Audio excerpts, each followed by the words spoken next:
There she is! Dunyarzad, we're back! Just as promised, Traveler and Paimon. I'm so glad that you two came back to celebrate Lesser Lord Kusanali's birthday. Indeed. The festival's tomorrow. We've been preparing for so long that I can't help but feel a little nervous. There's no need to be nervous. Paimon's sure that Lesser Lord Kusanali will feel everyone's gratitude. Thanks, Paimon. I hope that everyone who comes to the festival will also have a good time. Speaking of which, did you manage to make your way to Port Ormos? Discover anything over there? Of course we went. A lot of things happened there. I see. Sounds like you two had another exciting adventure. If there is another chance, I would love to join. My lady, if you went to Port Ormos in your current state, we'd both be in for a lifetime of trouble. Dia! You were eavesdropping! It's called covert protection. Keeping an ear out for what's going on around my employer is part of the job. It's all right, Dia. I merely said I would like to go. I know better than to think my body could handle it. The festival's tomorrow. I've been doing nothing but causing trouble for you. So, Dia, please take some time to relax. I'll be fine. Even when you put it that way, it still doesn't feel right. Don't worry, my guardian knight. Okay, fine, but only tonight. Tomorrow's a big day, and many no-good scumbags are gonna try to take advantage of that. Ah! Oh, you two must be exhausted from your long journey back to the city. My apologies for not realizing this sooner. I've already prepared a room for you to rest. Please follow me. Whoa, you're so thoughtful. Paimon's so ready. Welcome. Get your spices here. We've got all kinds. Here we are. It's also fairly close to where I've been staying. It looks really nice.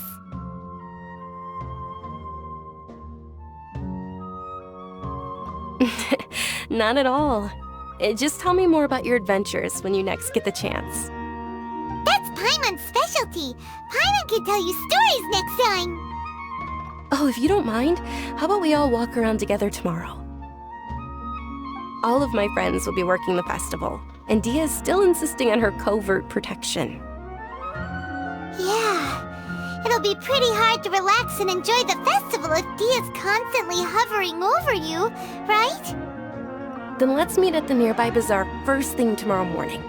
Have a great night. It's a deal. Good night, Dunyarzad.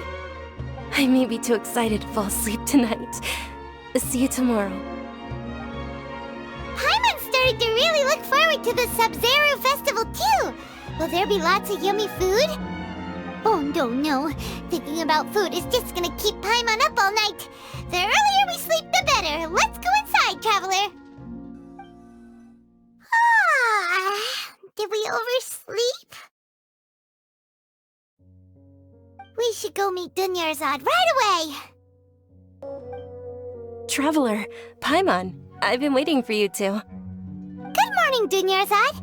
We must have overslept a little bit. Not at all. I arrived early.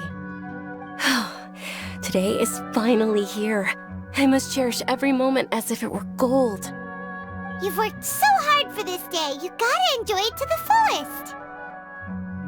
You know it. It's just that, as expected, I had some trouble falling asleep last night. I'm hoping my body won't be too much of an issue today. Well, shall we? Let's start with the stalls over there.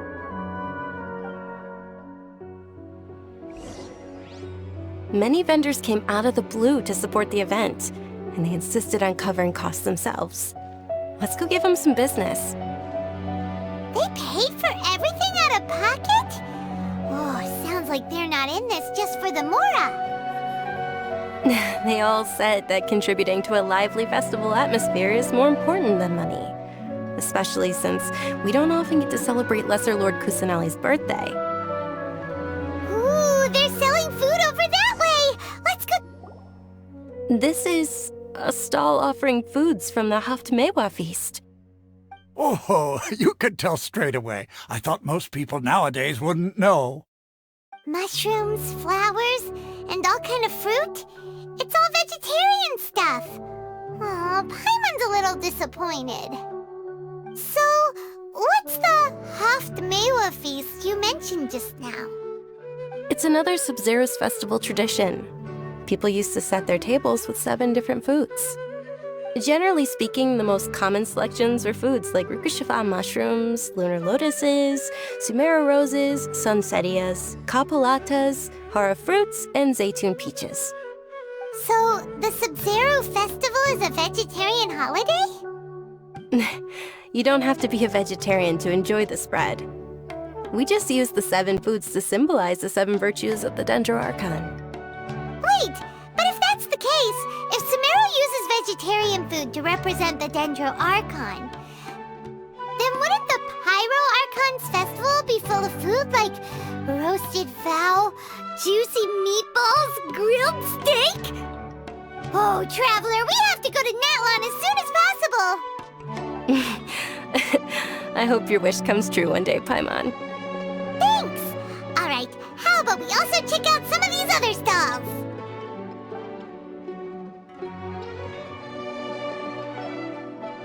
Dear customers, would you like to try your hand at alchemical divination? What's alchemical divination? Those two things sound like they'd be fun to try together. Right? I thought the same when I first heard about it. It is said to be a mysterious craft invented by none other than Lesser Lord Kusanali herself. So, how does it work?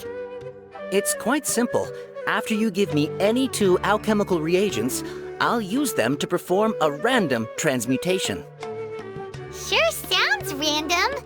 So random that it will probably fail. That is precisely what we need. After the transmutation fails, your one and only diviner here will interpret the remnants. Well, according to Lesser Lord Kusanali, everything is interconnected, and all that occurs can be traced back to fate. You could say this is a pearl of old wisdom. Why does everything sound so much more credible when Dunyarzad says it? Are you guys working together? So that's the true wisdom behind it. This young lady sure knows her stuff.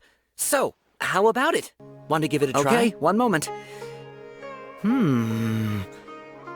It's the moon.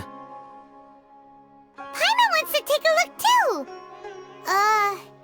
Is it? It looks more like a pie that Paimon bit into. Generally speaking, the moon signifies...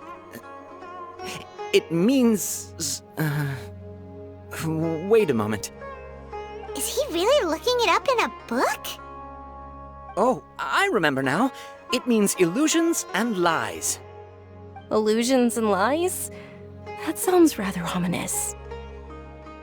Yes, but this book says that if you trust your intuition and overcome your fears, the sun will surely rise.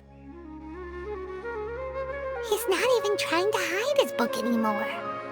Naturally, fate will only ever show you the beginning of a journey.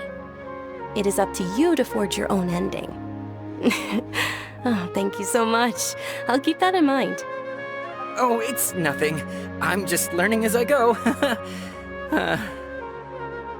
Guess that was still pretty interesting. Okay, on to the next stall. They say the Sub-Zero's festival was very lively a long, long time ago. Large flower carriages used to parade through the city. As they headed towards Port Ormos, people would throw flowers, candy, and liquor all along the way. Dunyarzad's eyes are sparkling right now. I wish I could have seen that spectacle. But if you ask me, I'm sure Nilu's dance of Sub-Zeros would be just as impressive.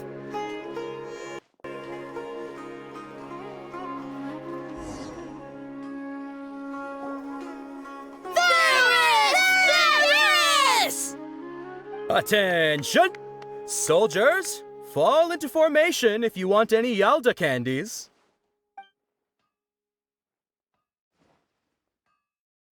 It's a weird guy with a weird hat. Hey! It's Dunyarzad! Wow! Miss Dunyarzad, the children love you even more than the Yalda candies. In the few short days it took to prepare for the Sabzeruz festival, the children have all grown very fond of you. The Hallowed Night of Flowers. It's an honor that you know my name. Attention! In the name of Ferris, the Knight of Flowers, I commend you on your contributions to the glorious Sabzeruz festival. All right, little soldiers. Take your Yalda candies and don't forget your loyalty to Lesser Lord Kusanali. Dismissed! Yes, Knight Ferris! Just what is going on here? Ferris, the Night of Flowers, is another Sabzeruz festival icon, and one immensely popular with children. In the past, the actor portraying Ferris would also sit on a flower carriage. It's all thanks to Miss Dunyarzad's sponsorship that the children can make such wonderful memories today. As are we to you, Vihar. Oh, not at all. Oh, speaking of tradition, do you want some Yalda candies? They're a festival staple, and I happen to have some boxes readied here. Take a look and pick whichever one you want. Whichever one? Don't these boxes all look the same? That is the fun part. Each box contains a random flavor. It's up to the luck of the draw. Flavors include lavender melon, hara fruit, sunsetia. Ooh, those all sound pretty good. And there's also lizard tail and oni kabuto. Huh? What's up with those two flavors? Oni Kabuto is a little spicier than Lizard Tail. Dunyarzad, you tried them before? Traveler, help Paimon pick one. Paimon wants the Sunsetia flavor.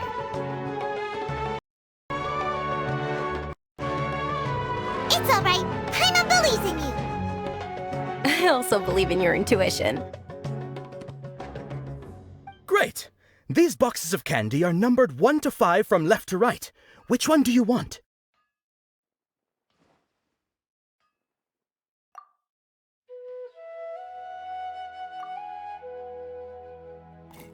Attention! That's unfortunately Oni Kabuto. Oh, Paimon thought you survived so many epic battles because you had incredible luck. But looks like Paimon was wrong. The Sunsetia flavored candy was in box number 4. How about this? The most important thing is that everyone has a good time at the festival. So please, take both boxes. Really? Thanks a lot, Knight of Candies. It's Night of Flowers, not Night of Candies. Paimon really wilted the carriageless Night of Flowers. They all basically sound the same. We got our candy, so let's keep going. Oh, actually, I just remembered that I left something behind. Since you're here, can you come with me to get it? Dunyarzad, you probably forgot because you're so excited about the Sabzeruz festival. How embarrassing. We're too late. Who knew the little lady was such an early riser? I know, right?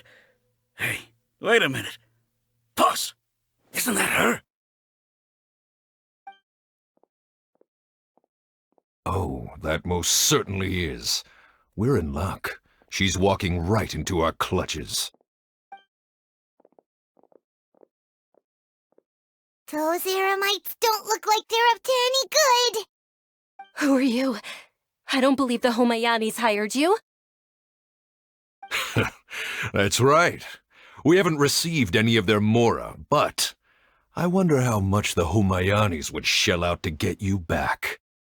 They're a gang of kidnappers! Traveler, hurry and protect Dunyarzad! Hey, did you scumbags even consider that the Homayanis might have hired a merc that outclasses you? You're... Dia! Dia the Flame Mane! No wonder we mercs haven't heard anything about you for so long. You sold your unruly mane to the highest bidder. Don't speak so disrespectfully. My family started working with her as gratitude for her past kindness to us. Don't worry about it, my lady. Just some friendly banter between mercs. One punch and those rabid dogs will expose themselves for what they really are. Aren't your claws all dull by now? Don't get too cocky! Traveler, take Miss Dunyarzad to a safe location. No, we're gonna stay and help. There's too many of them. You're right. All right, fine. Please be careful, Dia. Don't waste your time worrying about me. This is my job. Look out for yourself. After I've wiped the floor with them, I'll go find you all.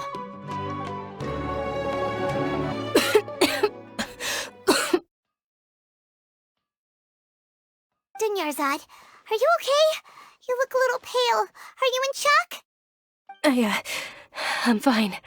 My body always reacts like this whenever I exert myself too much. You sure you're okay? I'll be fine after some rest. I'm more worried about Dia. After all, none of this would have happened if I hadn't insisted on coming out today. Yeah, don't worry.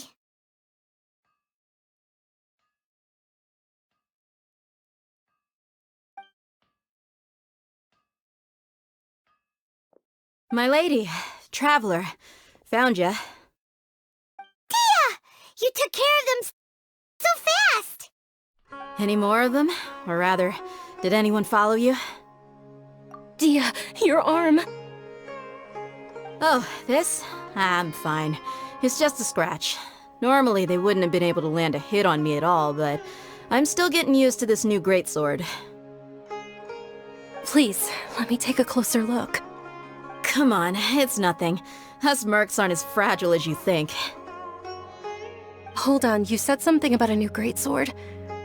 What happened to the one you were using before? About that. Well, I sold it, 'cause I was low on Mora. Stuff like this happens every now and then. It can't be. The anonymous donation that was used for the venue's final round of preparations?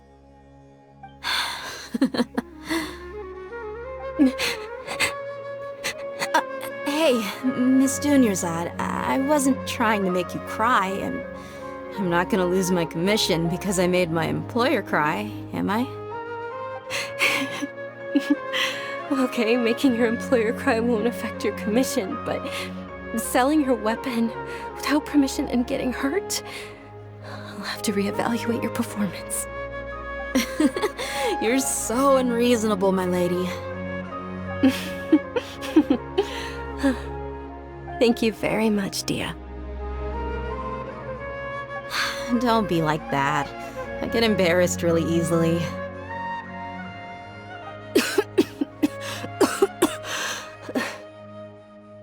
Are you feeling unwell again, Dunyarzad?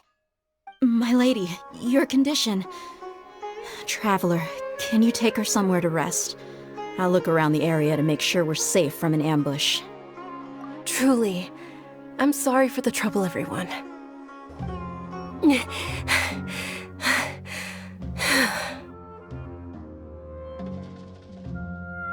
Are you feeling better, Dunyarzad? Yes, much better. Just give me a few moments and I'll be good to go. I didn't realize you were concerned about it. I guess I shouldn't continue to keep it a secret. I was actually born with Elazar. It's terminal now. Can't believe it's Elazar! Oh, you've already heard of Elazar. In that case, you probably know about its severity. Sumeru's current medical advancements still haven't been able to find a cure. The disease's progression can only be delayed through environmental therapy. Dunyarzad. There's no need to be sad. I've always lived with Elazar and I came to terms with it a long time ago. Compared to the simple fact that I'm afflicted with this, its effects on my life have been much more painful. I know that my family loves me dearly. They've done all they can to provide the best environment for me so that I can live for that much longer. However, did you know? Before I ran away from home this time, the world outside of my home didn't even know that I existed. Since I was a child, all I could do was sit on my bed and stare at everything outside of my window. I'm sure my family's worried and disappointed in me for running away, but I just didn't want to have any regrets. I wanted to meet other people. To me, there's nothing more beautiful than being able to meet and speak with others. Not to mention the incredible time spent preparing for the festival, the joy on everyone's faces here, and all the support I've received from friends like Dia. This way, when my final day does arrive, it will be less sorrowful. At the very least, many people will remember that I once existed in this world, right? As long as you don't forget Paimon, Paimon also won't forget about you. No, even if you forget Paimon, Paimon will still remember you. Thank you two so much. I apologize for the depressing conversation. This is out of character for me. To be honest, Lesser Lord Kusanali gave me the courage to do all of this. If it weren't for her encouragement, I wouldn't have taken that first step. Thanks. There will always be frustrations in life, but I know that the point of living is not to leave behind any regrets. Oh, right! Isn't it almost time? Huh? Almost time for what? Isn't the Dance of Sub-Zeros about to begin? It's the part of the festival that I've been looking forward to the most. Nilou will recreate that legendary scene with her most splendid dancing. And the Sub-Zeros festival will conclude amid everyone's applause and blessings. And with that, my wish will also... Then what are we waiting for? Let's go to the stage! Yeah, we should still make it in time. Were you not aware that the law prohibits this type of performance from taking place without prior permission? Over there! Someone's yelling at Nilou! I think I just saw the Academia's Grand Sage. Why is he here in person? But the Dance of Sub-Zeros is one of the key parts of the Sub-Zeros festival. If we can't perform it... The Sub-Zeros festival. The law also prohibits the private hosting of large-scale religious festivals. Only the Academia can host such an event. If you continue to resist, we will have to order an investigation into every single event organizer. The Grand Sage has already granted you much leniency. I advise that you exercise tact. How did things turn out like this? The Academia was originally responsible for the Sub-Zeros festival, but they failed this responsibility for many years. I need to speak with them. This is a hard pill to swallow, but... You're right. Things would only get worse. Art. Dance. Aren't you ashamed of pursuing such frivolous and meaningless activities in this land of knowledge and reason? Our Archon created the utopia that is Sumeru City for all scholars who sought validity, verity, and truth, while people like you wish to defile it. No. I believe that our Archon never rejected the arts. Even the Goddess of Flowers dedicated a dance to her. With your lack of intellectual credentials, I do not believe you are qualified to debate with me. What you should be doing is finding workers to tear down this ridiculous eyesore. When we return, have the scribe draft an ordinance before the next Nyargarbaha Day that prohibits public art performances. We will announce it to the public later via the Akasha. Understood. I will inform him when I return. The Sub-Zeros Festival. Go celebrate the birth of that god to your heart's content. Nilou, are you okay? Oh, Dunyarzad. You all saw that just now? The Grand Sage ordered us to stop the performance. Yeah. Let's go somewhere the Academia can't find us and perform there. But how do we let everyone know? And what about the atmosphere on the stage? Or we could get people to block them off so they can't interrupt the performance. They just threatened to investigate the organizers. If we were caught... Nilou, it's all right. Don't worry about it. But you've been looking forward to the Dance of Sub-Zero so much. And I know how important this festival is to you. It's okay. Seeing you care this much about my feelings is more than enough. It would be too risky to continue the Sub-Zero's festival at this point. I don't want to get everyone in trouble. If you say so. But... you can sneak out for the next Sub-Zero's festival, right? We'll make sure the next one is a smashing success. The next one. Yes, okay. It's a promise. It will be a smashing success. Paimon can't believe this is how things turned out. Those heartless geezers. It really is okay. There's nothing we can do about it. Still, I'd be lying if I said I had no regrets. I would have loved to see Nilou's dance. Great drinks that everyone can enjoy.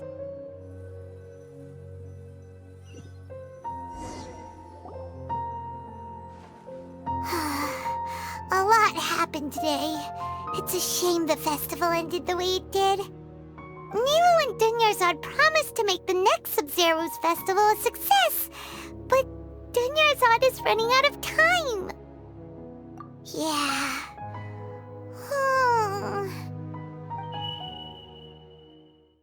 All connections have been secured to construct the most stable framework possible. The project has entered its most critical phase. Power has begun to flow from...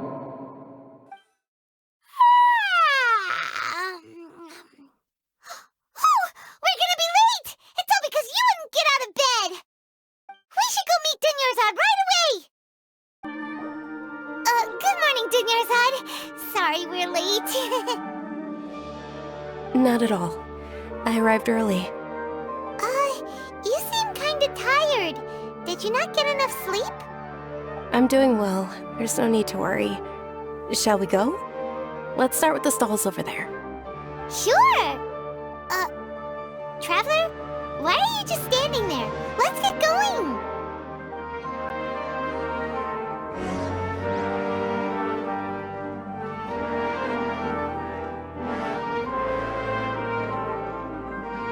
Ooh, they're selling food over that way!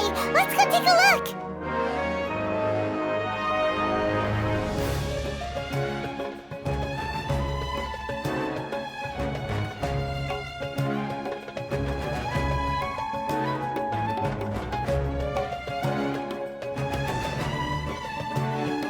This is a stall offering foods from the Haftmewa feast. You're quite well informed, miss. I thought most people nowadays wouldn't know. They're all plants!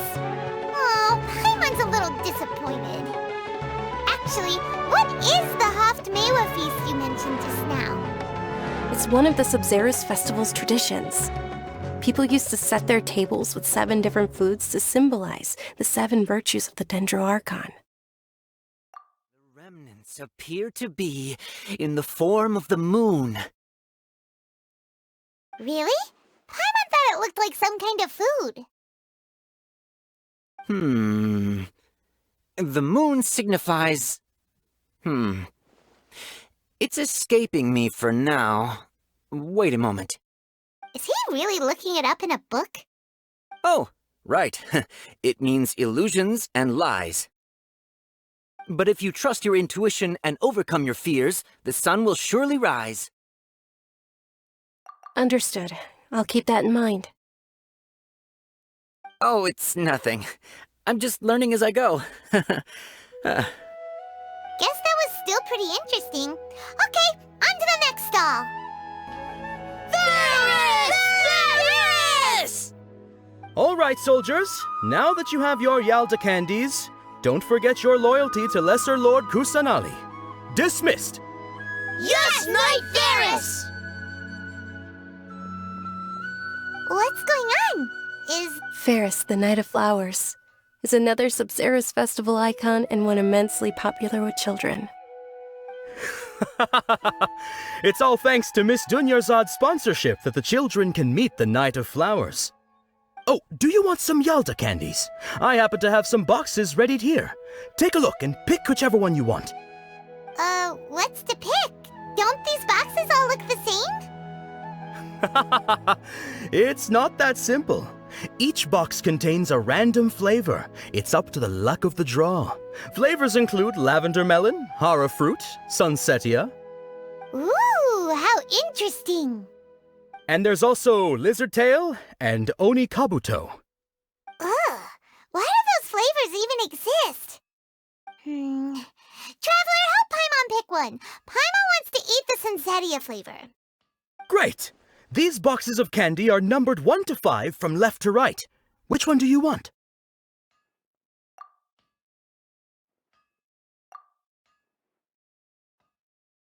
Ah, excellently chosen. Number 4 is indeed sunsetia.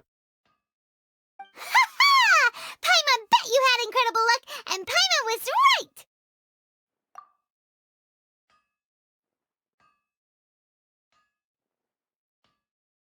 Huh? How's that possible? It's obviously random. Maybe we didn't sleep very well last night. Or maybe we slept too much. Oh, sure. Huh? Where are you going? You're just gonna walk off like that? A feeling of déjà vu? Oh, Paimon knows what that is.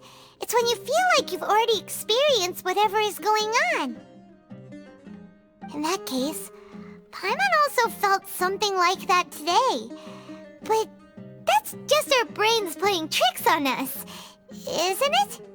So why'd you run here in such a hurry? So that's it! You're intentionally doing things you usually wouldn't and seeing if you still get that same feeling of déjà vu. Welcome, you two. Are you here for lunch? What would you like to eat? Got it. You don't look like you're from these parts, but I gotta say, you've got good taste. I'll give this order to the kitchen. Coconut charcoal cake? Isn't it that burned thing that didn't look tasty at all? Oh, Paimon understands what you're trying to do now. You'd never normally order something like this.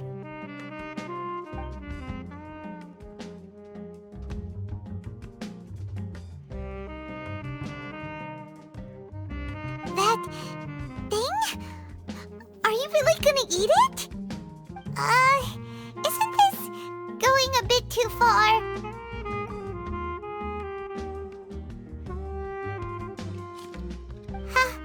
How was it? The look on your face is telling Paimon that it tasted awful. Then, you mean... That's impossible! We were just talking about how gross it looked! So, would this be a case of taste bud déjà vu? Paimon also gets the impression that we've been here many times, even though we aren't regulars. How about we go out again and try something else?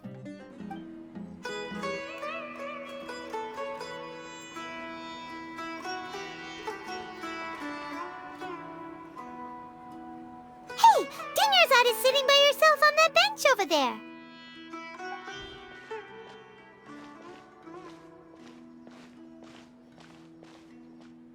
What a coincidence, Dunyarzad. We meet again. Why are you sitting here all by yourself? Oh, I ran into some kidnappers just now, but thankfully Dia came to my rescue. I started to feel unwell after that, so I sat down here. Kidnappers? Oh my goodness, are you hurt? I'm okay. Dia's arm got scratched, but it isn't serious. Whew, that's a big relief. But, Dunyarzad, you seem a little down today. It's the Sub-Zero's festival, and you've been looking forward to it so much! Not at all. I've always been like this. Excessive physical exertion or strong emotions tend to aggravate my illness. Besides, no matter how amazing today may be, it is but a single day. After however many more days, my time will come to an end. Paimon doesn't quite follow you, and Paimon feels like something's really got you down right now. It really is fine. I don't mind. Huh? Did something happen? Dunyarzad, have you ever felt deja vu? You know, like when you've already experienced something that's happening right now? Deja vu?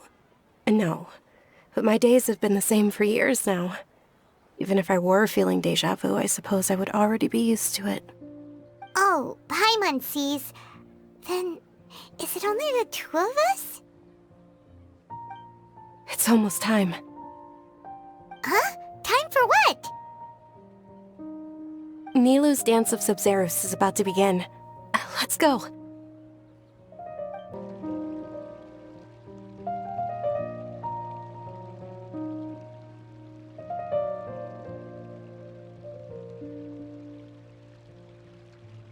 With your lack of intellectual credentials, I do not believe you are qualified to debate with me.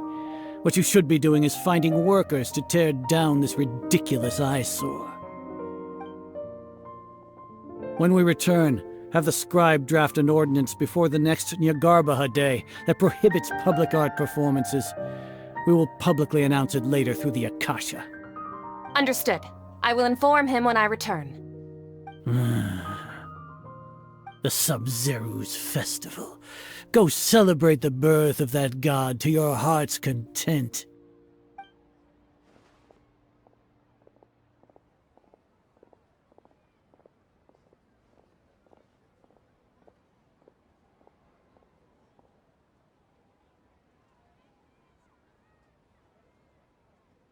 Nilou, are you okay? Oh, Dunyarzad.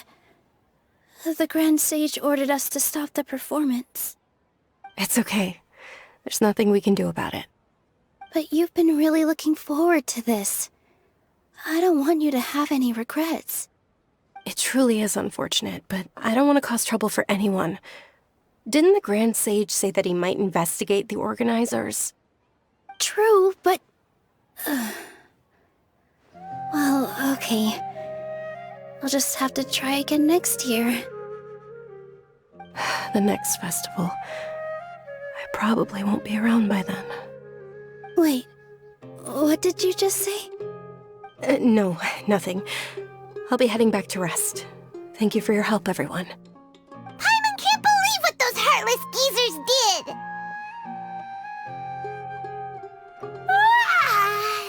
Did Dunyarzad already go back? We should also return and get some sleep.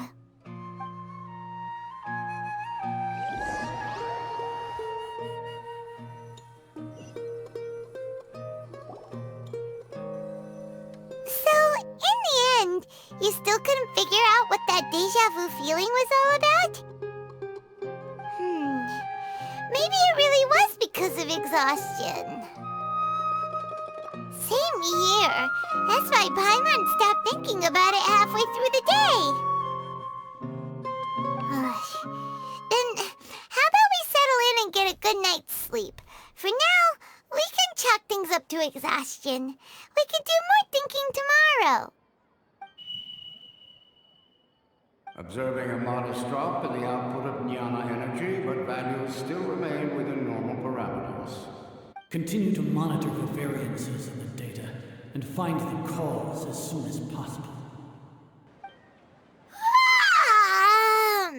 Why does Paimon feel so tired after so much sleep? Anyway, we should go meet Dunyarzad right away.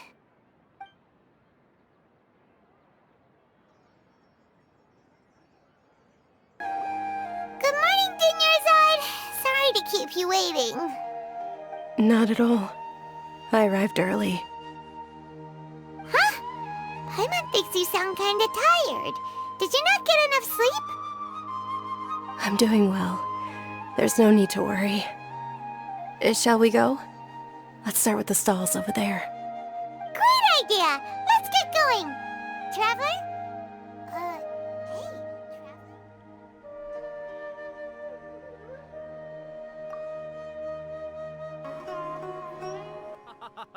It's all thanks to Miss Dunyarzad's sponsorship that the children can enjoy the Sub-Zero's festival.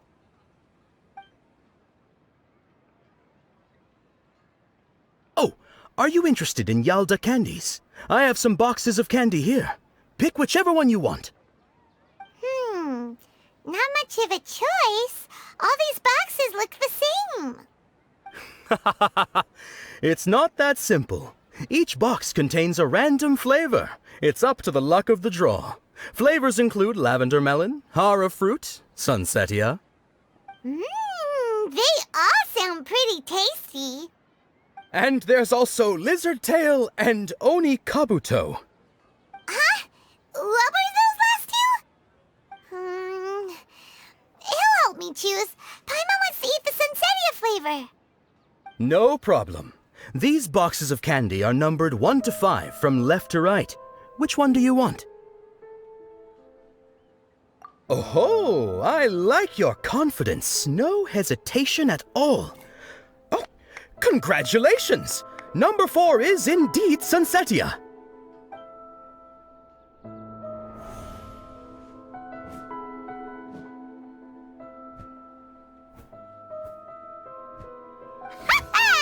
Paimon knew he always had incredible luck. Paimon's not really interested in the other flavors. Wait.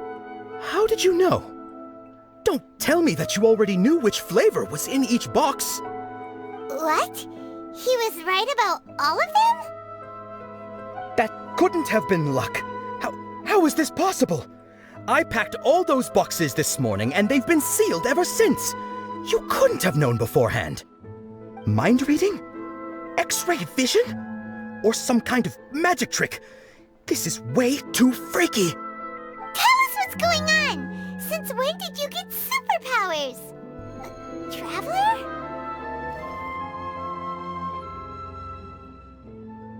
Hey, where are you going?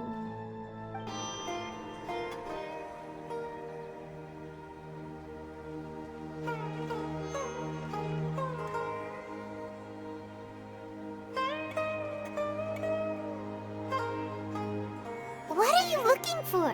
Why did we come here?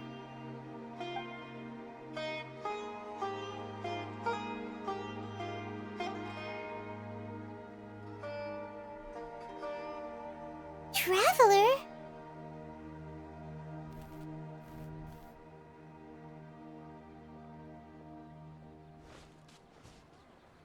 That's...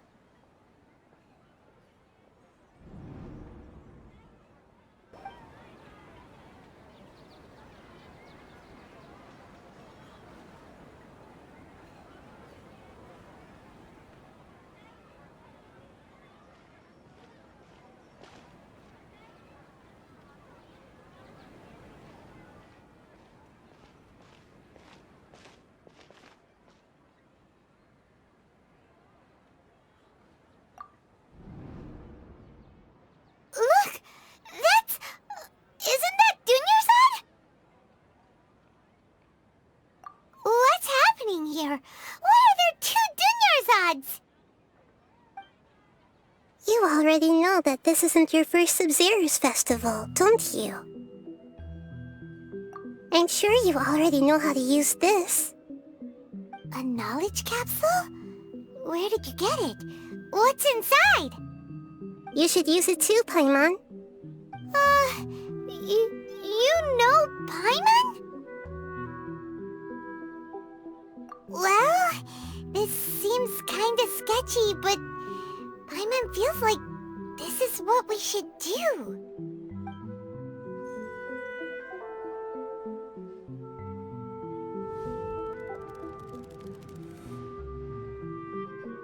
What the? This is our 20th time at the Sub-Zero's festival? Huh? No. The 30th? 40th? Just how many times have we been to the Sub-Zero's festival? Have we been trapped in a single day?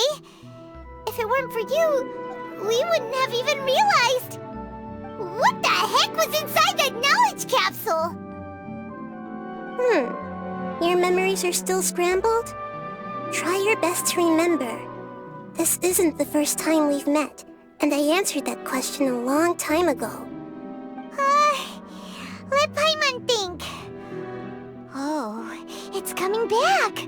Meeting you was the real catalyst for restoring our memories, and the knowledge capsule was just your means of showing our minds the way. What about everyone else? Why are you only helping the two of us? Your sense of deja vu is stronger than everyone else's, yes? As for an explanation, you two received the blessing of Dendro, and you also have special, sensitive constitutions. It was as if a single sheet of paper was separating those memories from your consciousness. A familiar question. I think this is the 7th time you asked that. As you can see, she isn't doing well. You probably sensed it too. The Dunyarzad you were just with is different from the first Dunyarzad you met. That first Dunyarzad is in front of you right now, and she doesn't have a lot of time left. Looks like you're almost done sorting out your brain. Oh yeah, I'm Nahida. Good, you passed the test. What's happening? You can awaken our memories, and you seem like you know what's going on. Oh, wait, please don't tell Paimon even you don't know. Everything in this world runs in a loop. This cycle is called the samsara. You, me, and everyone else are all stuck inside the one-day samsara. As for the truth, that's on you to find out. If you were told the truth instead of discovering it yourselves, it would literally blow your minds. I don't know how you'd be after that. I can only give you surface-level help, like bits of information and subtle hints. For the rest of the time, I'll be doing all I can to slow down Dunyarzad's illness. She looks like she isn't doing well at all. Her illness gets worse after each Sub-Zero's festival. If we can break out of the samsara, I might be able to save her. But as things are right now, she's just a small bird in the sky that's about to lose its last feathers. All I can do is raise a gale to delay her fall. You sure love to use weird analogies. Analogies are wonderful tools. They let you use existing knowledge to understand unfamiliar things.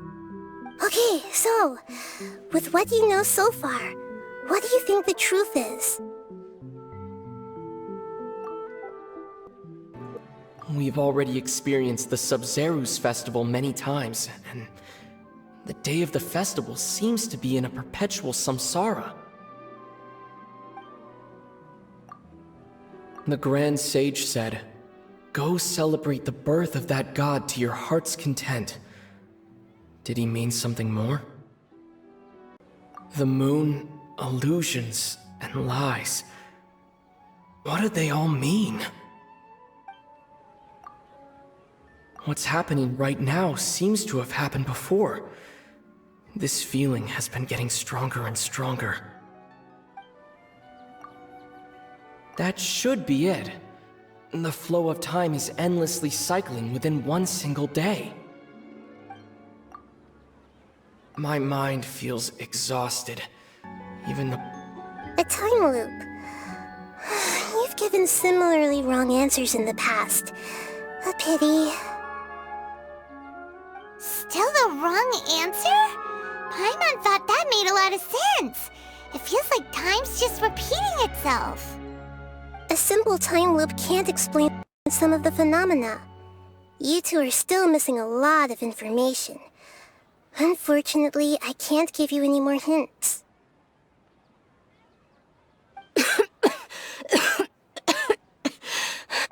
Nurzad. The Sub-Zero's festival is happening every day, but that doesn't mean we can waste an infinite amount of them. Hurry and find the truth before today's festival ends.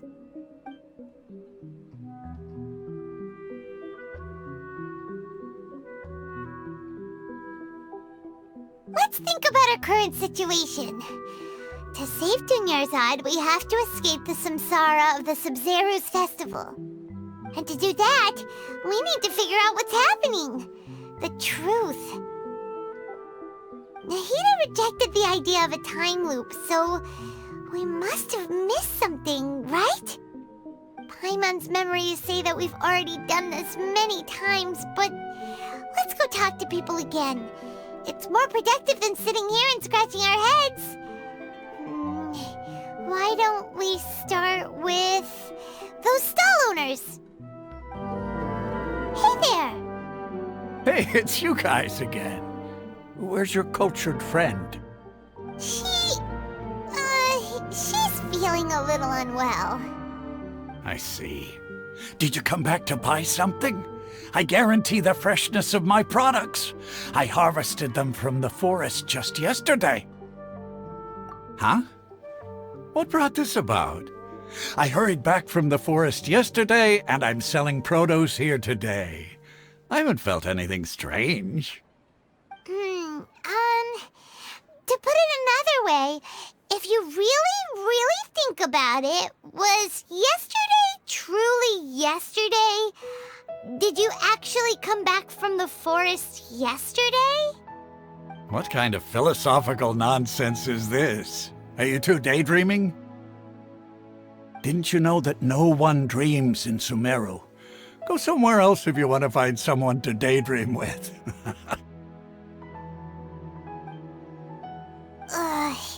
He actually has a point. Is this a dream? Is everyone dreaming?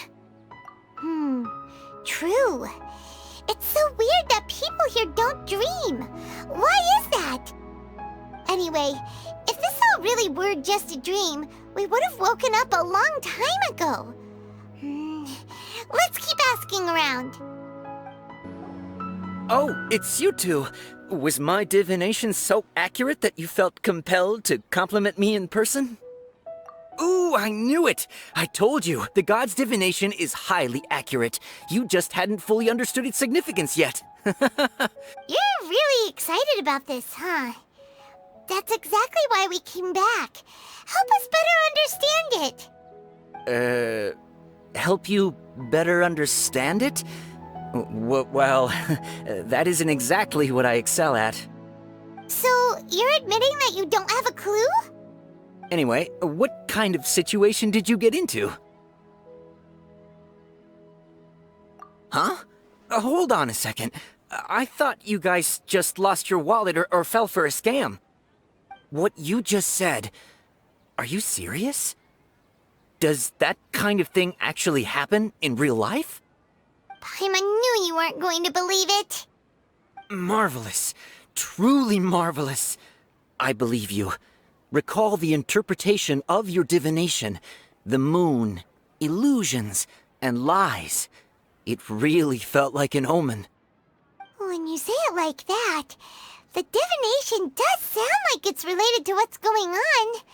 Can you read any more into it? I believe that the Archon's revelations are never more than vague hints.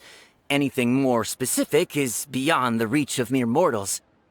The book only says, if you trust your instincts and overcome your fears, the sun will surely rise. So that's how it is. Looks like fortune-telling is just fortune-telling. It's no good for practical problems. We haven't made any progress. Who else can we talk to? Paimon remembers that we tried talking to her a couple of times, but she always thinks we're playing pranks on her. You think she'll brush us off again? Yeah, if we tap into Dia's strong sense of responsibility as a mercenary, then she'll definitely take us seriously. At this time of day, Dia's probably just finished beating up those kidnappers. Let's go find her. I'm fine, my lady. It's just a scratch. Perfect timing. Both of you are here. Paimon, Traveler, you came at just the right time. Listen, there was a dangerous Huh? You saw? Then why didn't you jump in earlier? If someone was protecting Miss Dunyarzad, I could've went all out. Anyway, can you do something for me? You want the Traveler to take Dunyarzad somewhere to rest up while you check to see if there's still any kidnappers around. Did Paimon get that right? How did you know what I was going to say? We need to say something convincing. Dia sold her greatsword to raise additional funds. And then she was injured because she wasn't used to her new weapon. Tell her, Traveler! I didn't tell anyone about that. Including Miss Dunyarzad. You couldn't have known. And just now, you literally took the words right out of my mouth. What's going on? All right, so this is the situation.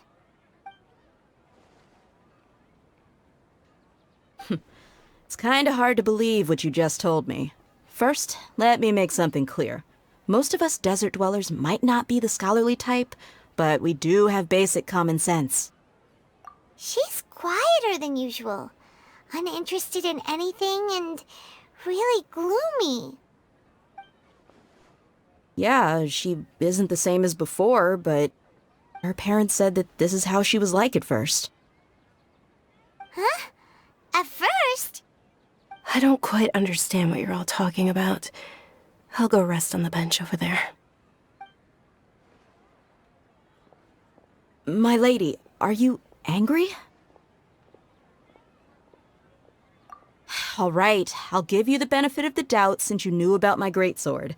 Let's make this a quick trip. Miss Dunyarzad isn't completely safe here.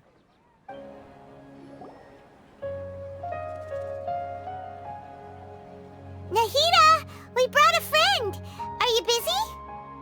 I thought I told you that it won't help to bring anyone here. We just wanted her to see the real Dunyarzad's condition. The real Dunyarzad? Where and who are you talking to? Huh? I told you that you two are special. Other people can't see me or Miss Dunyarzad here.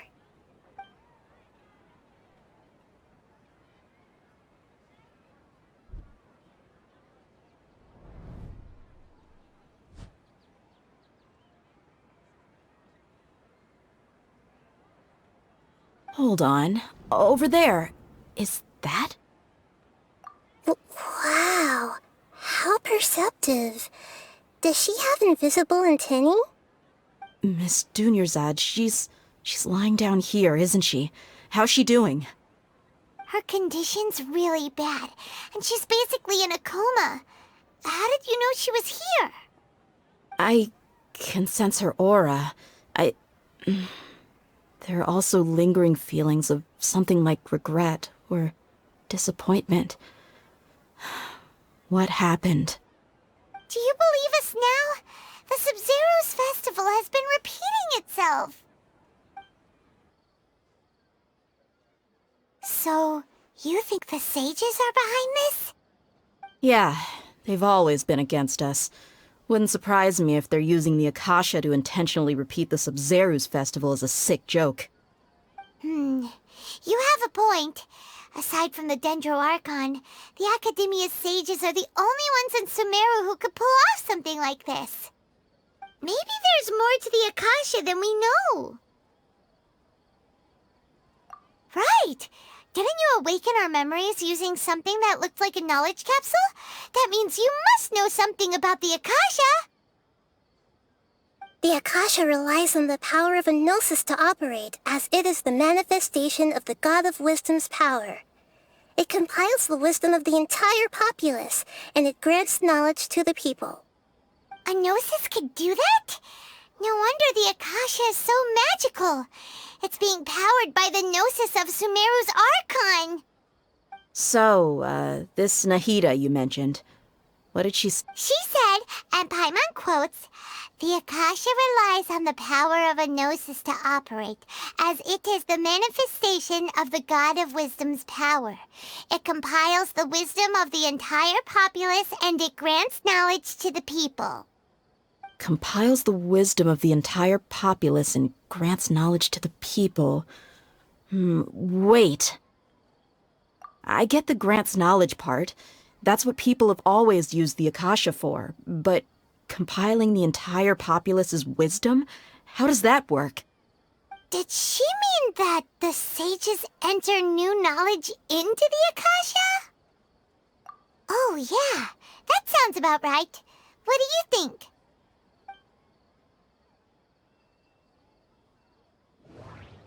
Okay, Nahida said the Akasha relies on the power of a gnosis to operate, as it is the manifestation of the God of Wisdom's power. It compiles the wisdom of the entire populace, and it grants knowledge to the people. People in Sumeru don't dream. What a strange phenomenon. My mind feels exhausted, even though I haven't done too much thinking. What's happening right now seems to have happened before. This feeling has been getting stronger and stronger.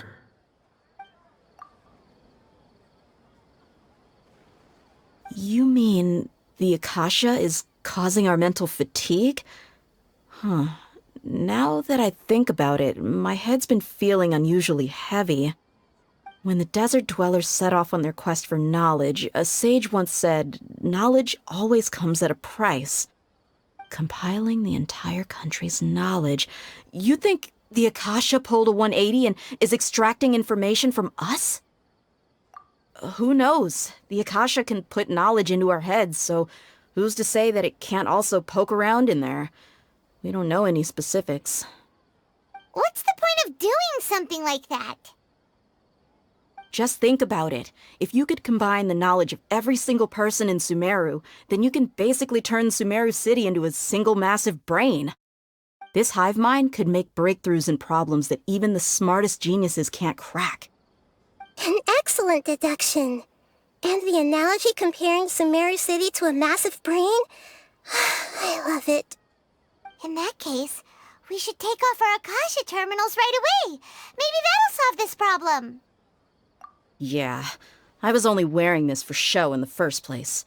Didn't expect the sages to cook up such a conspiracy. Mark my words, when this is over, I'm getting evidence and exposing this whole thing to the public. How does everyone feel? Huh? What is it? Oh, that! Paimon knows what you're talking about. It's a single soft beep that sounds like it's coming from the Akasha terminal. The sound of a beep.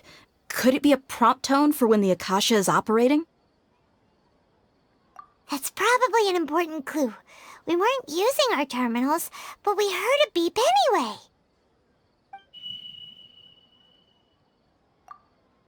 Traveler, did you hear that? I heard it too. Our ears aren't messing with us. There was definitely a beep, but it sounded like it was coming from inside my head. We took off our Akasha terminals.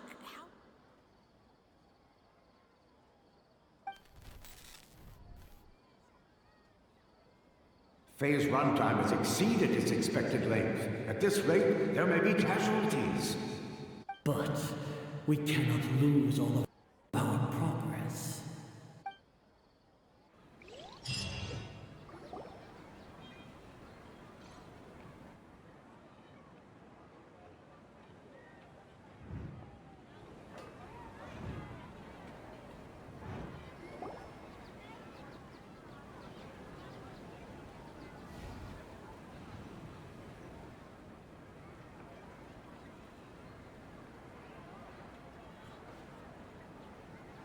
Paimon remembers everything! Good. You adapted quickly this time. We definitely took off our Akasha terminals last night, but we still heard that beep. Why's that? But now we can at least confirm one thing. The Akasha definitely has something to do with whatever's trapping us in this cycle. Oh, Paimon doesn't get it. Why would the Akasha go this far if all it wants is everybody's wisdom? It's extremely difficult for lab rats in an experiment to understand why they're being treated the way they are. If we're lab rats, then what are you? Nahida, you've never told us anything about yourself. I guess I'm the moon. The moon? Wasn't that the result of our divination? Anyway, knowing who I am won't help you get closer to the truth, so you should focus on other things. Don't get distracted and miss any clues. Okay then. Dia helped us a lot yesterday, so let's go find her. If Paimon's reading the time correctly, those kidnappers should be showing up soon.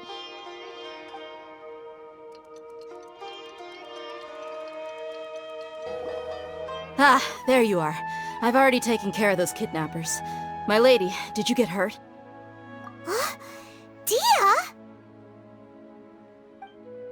What's wrong? Why are you both gawking at me like that? You didn't get hurt this time. Huh? What do you mean this time? Why are you so surprised that I managed to get out unscathed? Those kids were amateurs. Shh! How did you know about my greatsword? I haven't told anyone about it. Please, don't tell Miss Dunyarzad. So Dia's lost her memories after all. Anything strange? You already know that I got a new greatsword. If I had to say something, it's weird how such a new weapon could feel so familiar. It's as if I've already used it to fight a countless number of battles. You're saying that although you don't remember using it, your body feels like it does? That's right. Both mercenaries and warriors heavily rely on muscle memory. Only knowing the theory of battle won't get you anywhere. Traveler, what do you think? Yeah, Paimon's feeling really hopeful. Oh, you're right! Earlier in the Samsara, something like this would have never happened. I have no clue what you two are talking about, but it's still dangerous here, so... So you want us to take Dunyarzad somewhere else to rest while you check if there are still more kidnappers around, right?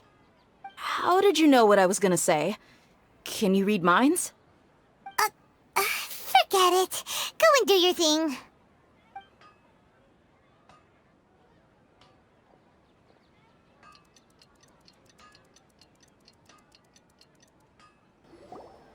Whew, it's finally nighttime. Aside from Dia not getting injured, everything seems to have stayed the same.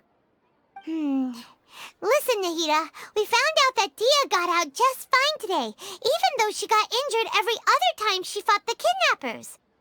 Do you think the Samsara has been broken? Have we saved Dunyarzad?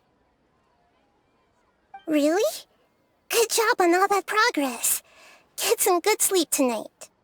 Hey, what kind of an answer is that? Tomorrow will come.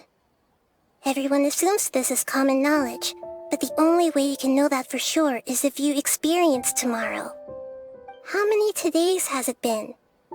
Is it possible that today will be followed by yesterday? Does tomorrow truly exist as anything beyond a made-up concept? It's even possible that this entire world is a lie, and the history of the whole world has just been one endless Sub-Zero's festival. Okay, no more. Paimon's brain is already shut down. That's why it makes no sense to waste your energy thinking about things you will learn tomorrow. Get some good rest. You know, use the bathroom and flush your anxiety dookie away. Huh? Hold on, what did you just say? Huh? People always say they feel a sense of relief after they take a duk-duk. That's why I suggested you could try that. It's so strange and so against common sense that Paimon's at a loss for words. You were sounding kind of smart just a minute ago.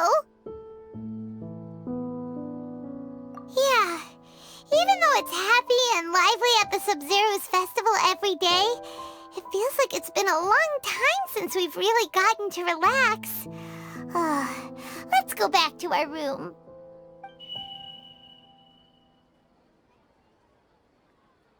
Continue the harvest. Compared to what we stand to achieve, these sacrifices are trivial.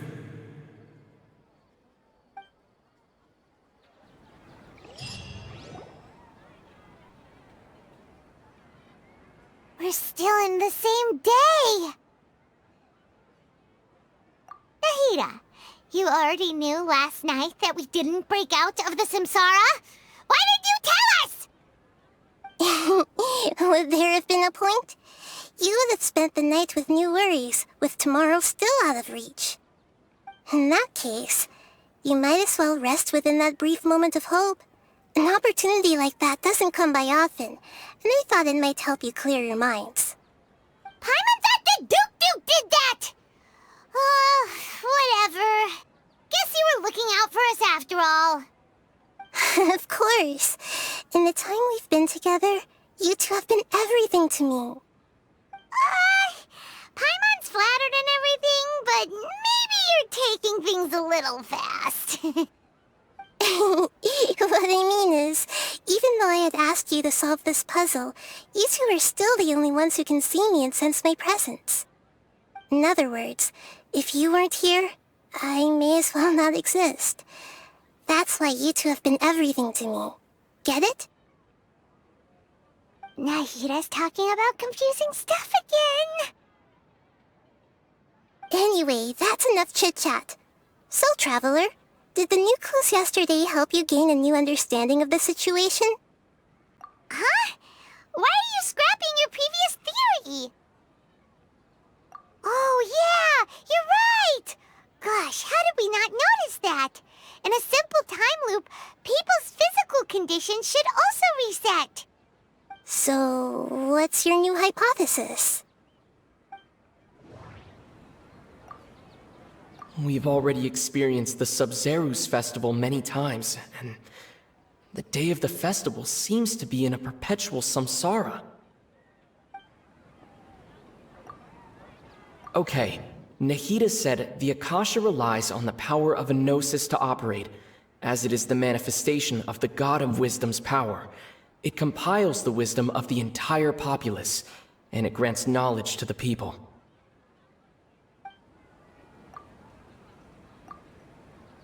The beep is a prompt tone for Akasha operations. We still hear it every night, even though we removed our Akasha terminals. Mercenaries rely heavily on muscle memory, and Dia was able to use her experiences to avoid injury in later samsara cycles.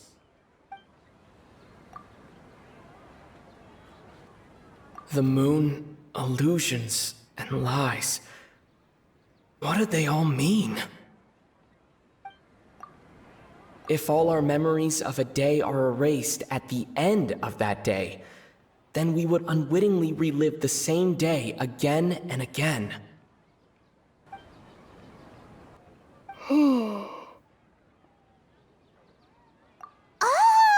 Then the beep we hear every night could just be indicating the deletion of our memories!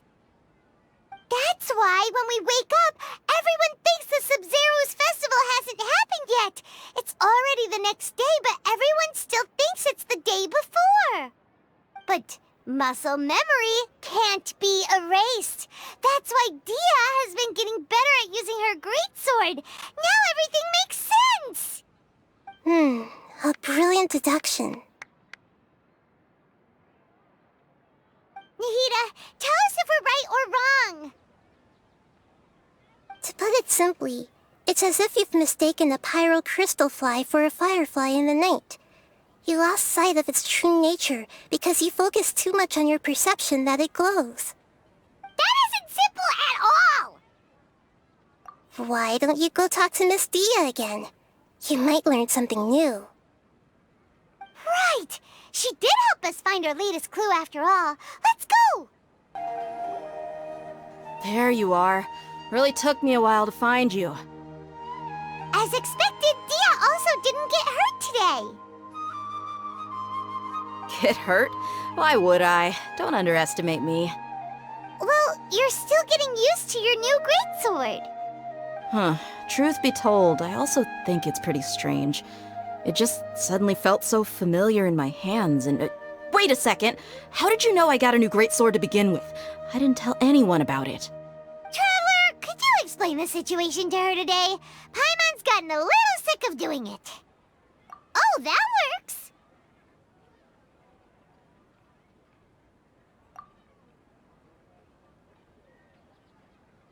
What happened to you guys while I was gone? Did you get brainwashed by some cult? Don't think too hard about it. Just take what we're saying at face value. Alright then, let me get this straight. You're telling me that my body's already gotten used to this greatsword, but my brain just doesn't remember it? Yes, your memory's being erased every day! Then I'd have to disagree. That's impossible. Oh? Why do you think that? If we've actually been reliving the Sub-Zeru's festival day after day, then what happened to the things we used, the money we spent, the food we ate? Common sense says my wallet should have emptied itself a long time ago. There's no way I wouldn't have noticed that. Right! They could use the Akasha to record what everyone did that day, and then use the city's resources to replenish everything! It's not very likely, but it's also not impossible. No, it is impossible. I've got proof. You have proof? Where? You two are surprisingly serious about this nonsensical discussion. Fine, I'll play along for a little longer. Come with me, Miss Dunyarzad. Please come along as well. I still can't guarantee that this area is safe. This is it. Huh? This is a wooden training dummy. What about it? See those marks on the dummy? Those are the result of several days' worth of practice. Let's say the sages didn't replace it every day. Shouldn't it be hacked to pieces by now? That's true, but what if they did? Then the sages would have had to reproduce every mark I left during previous training sessions. I'm a professional fighter. My martial school has always emphasized the importance of refined control. The force, angle, and entry point of each strike is calculated and deliberate. That's why I remember every mark on the dummy, as well as my state of mind as I made each strike. It's just as they say, each swordsman has their own unique style, and even the same swordsman can't make the same cut twice. It would be impossible to copy these marks. Is it really impossible? What if they used some fancy machine to carve every single mark? People often say that a camera's photo can never replace an artist's painting because the former has no spirit to it. The same thing applies here. At a mere glance, I can differentiate carved marks from the results of combat training. Whew, I hope that cleared things up for you. Hey, is this that new brain exercise game that's been super popular with the scholars lately? It's surprisingly fun. Anyway, it's getting late. I should escort Miss Dunyarzad to Nilu's stage. See you later. Well, back to square one. Is our memory deletion theory also wrong? But at least we've reached some other conclusions in the meantime. Yep, that's true. So, can we think of any new ideas right now? Strange? Paimon feels like everything's been strange lately. Huh? Leaving the city? You're right! It's really strange how we never thought of such a simple solution! Many things should become clear if we can confirm the flow of time outside of the city. Paimon can't believe it! Did we miss this because we're tunnel visioning too hard on our other theories? Or because we're just too tired? How about we go back and ask Nahida? Maybe we've forgotten something about leaving the city. Nahida, we're back! You're back early today. Did you find something new? Sort of. We're mostly sure now that we're not in a time loop. And we also aren't in the real world. But at the same time, we have a new question. Leaving the city. As far as I remember, you've mentioned your plans to do that twice before. We did? But we don't remember anything. What happened after we talked about those plans? What did we say when we got back? Let me think. I don't think you ever actually told me what the outcome was. Oh, it's probably more accurate to say that both times you never came back the whole night. But you two sometimes stay out the entire night anyway, so at the time, I didn't think too much about it. It is true that sometimes we lose track of time during our investigations. Before we know it, it'll already be the next day. But still, neither of us remember anything about leaving town. Really? That's kinda strange. In theory, I should have already awakened all your memories. Yep, something here's definitely fishy. Let's get to the bottom of this tomorrow.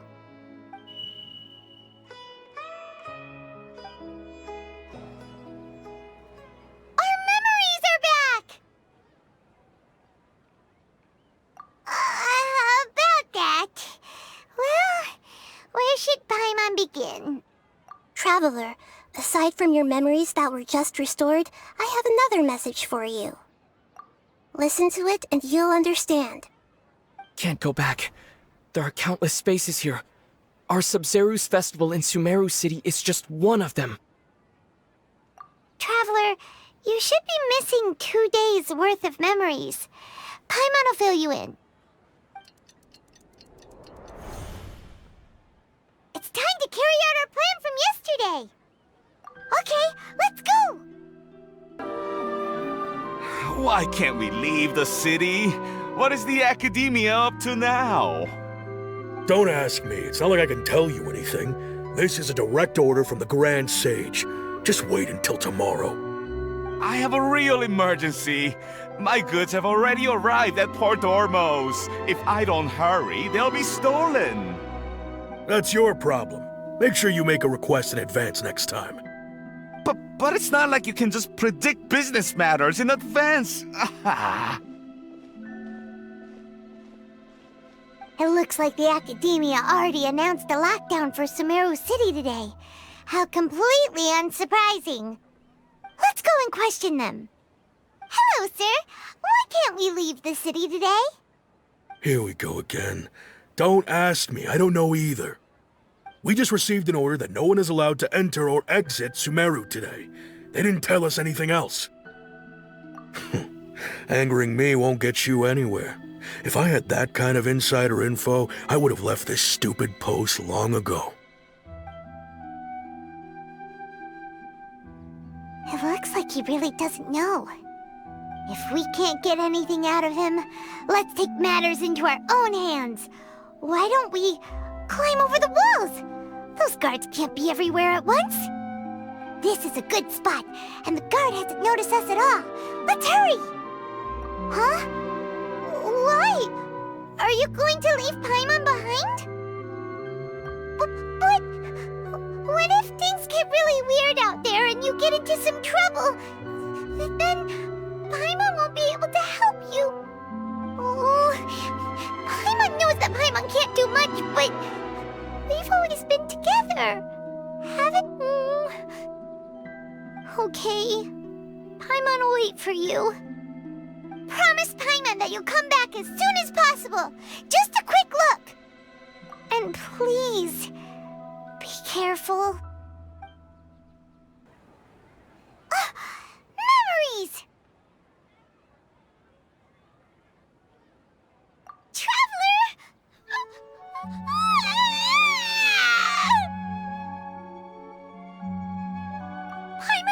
Paimon would never see you again! You just disappeared! Paimon waited for you for hours and hours at the city wall and you never came back! You promised Paimon that you were only taking a quick look! Paimon, calm down. He's here now. I don't think he understood what you were saying. Paimon doesn't care! wanted to go look for you, but you also said that Paimon should stay! Paimon was so worried and so scared the entire day!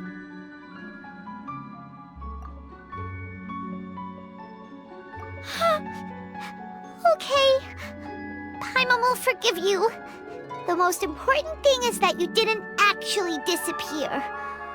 Oh, Paimon was so scared that you had gone into another world! Okay, Paimon, can you tell us your perspective of what really happened yesterday? I see. Using two people's different perspectives. After that, you left the city. Paimon kept her eyes on you the whole time, but then you disappeared in an instant.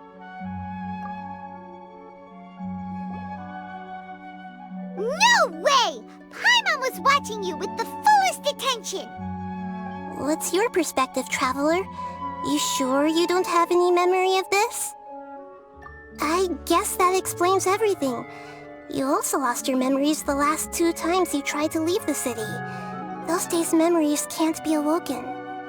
So, if we leave the city, our memories will be completely erased? It really sounds like something big outside of the city is being hidden on purpose. But this way, we'll also never discover what's outside. Something like a message? But how can we send it back?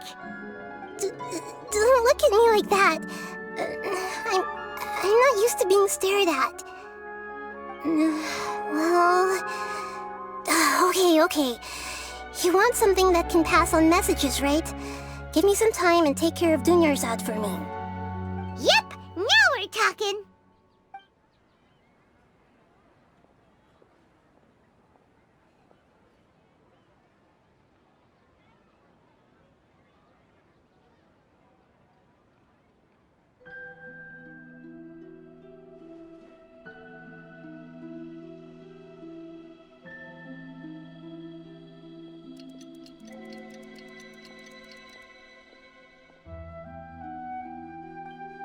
I'm done. Here you go. What? Isn't this just an Akasha terminal? I made some little changes. Akasha terminals are already capable of sending messages. I just tweaked it so that it could connect to any node. To make something like this? Nahida, you really know the Akasha like the back of your hand. Anyway, we can use this now to record a message, right? Yep. I'll help you save the messages. It should be pretty easy to use. I just can't guarantee the user's status and signal coverage when they're outside the city. We'll never know until we try. At least we're taking the initiative now. Let's go then. Let's expose those sages. All right. Paimon isn't as worried about being separated since it happened once yesterday. But Paimon still isn't happy about it. Okay, see you tomorrow, Traveler!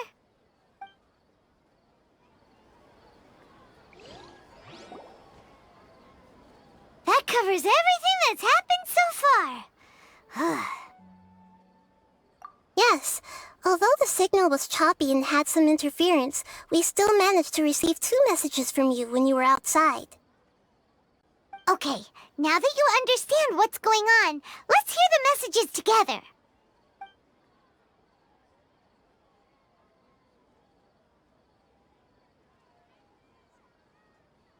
Can't go back. There are countless spaces here. Our Sub-Zeru's festival in Sumeru City is just one of them. I've entered another space. Before me are flowing sandstone and howling fish. Impossible and surreal sights. All these spaces are empty except for the occasional ones that contain mute puppets rather than people. I can't sense any human presence.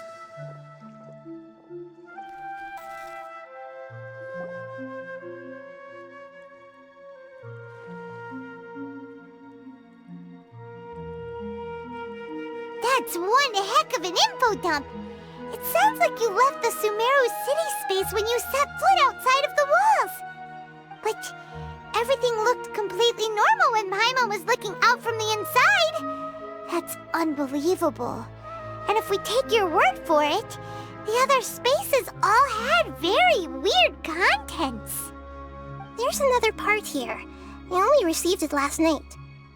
These spaces have been disappearing one after the other, absorbed by something like a sun in the sky.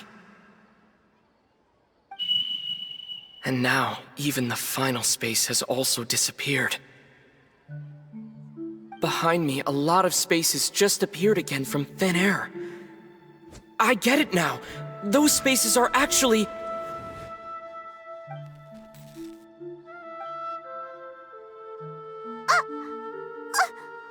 Why did the message end right there? What did the Traveler want to say? What are those spaces? Probably because yesterday just happened to end at that moment. Oh, right. Paimon did hear a beep from the Akasha. Did it come from here or from the message? The message. It should have come from the Traveler's Akasha terminal. After the beep, Traveler said even the final spaces also disappeared. Traveler, what do you think that final space could have been?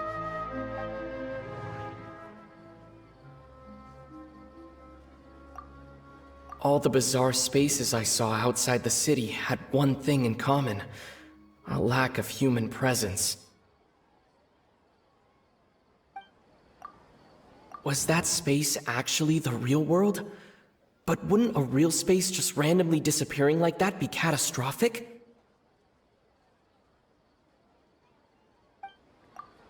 My impression is that each day in this samsara only ends at the sound of that beep from the Akasha. Oh, so that's what it is! After the sound of the beep, the final space, the Sub-Zero's festival, also disappears, and we're taken to the next day. Later on, Traveler also mentioned a bunch of new spaces materializing behind them. Do lots of new spaces appear every day? Paimon's head is spinning. Just what are these spaces anyhow? Well, consider this. For all the horrors of the Archon War, at its heart, it was just a game where a bunch of gods fought over 7 seats. So no matter how strange or spooky things may look on the surface, maybe all they point to in the end is a small and simple secret. Wow, the Archon War, huh? That's an analogy and a half.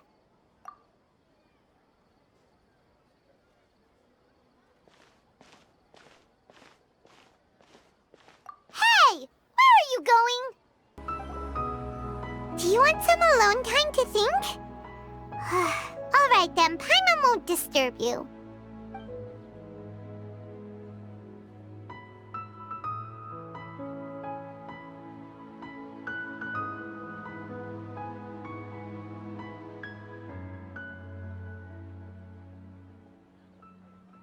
The dance of Sub-Zeros is about to begin. I'm going to go watch it. Okay. Why don't you go ahead, Dunyarzad? We still have some other stuff to do first. Okay then. See you later. Have you figured it out yet, Traveler?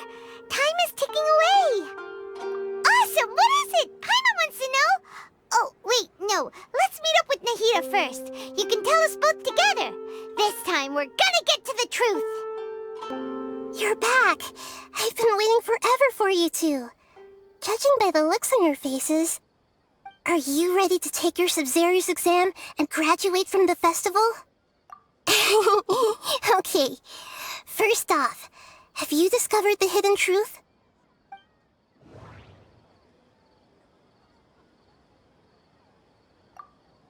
Okay, Nahida said the Akasha relies on the power of a gnosis to operate, as it is the manifestation of the God of Wisdom's power. It compiles the wisdom of the entire populace, and it grants knowledge to the people. We've already experienced the Sub-Zero's festival many times, and the day of the festival seems to be in a perpetual samsara. All the bizarre spaces I saw outside the city had one thing in common: a lack of human presence.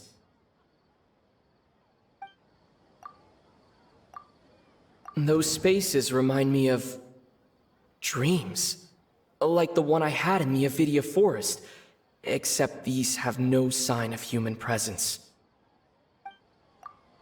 The moon, illusions, and lies. What do they all mean? People in Sumeru don't dream. What a strange phenomenon. We are all in a dream. It isn't that the people of Sumeru don't dream. Rather, the Akasha is taking their dreams from them.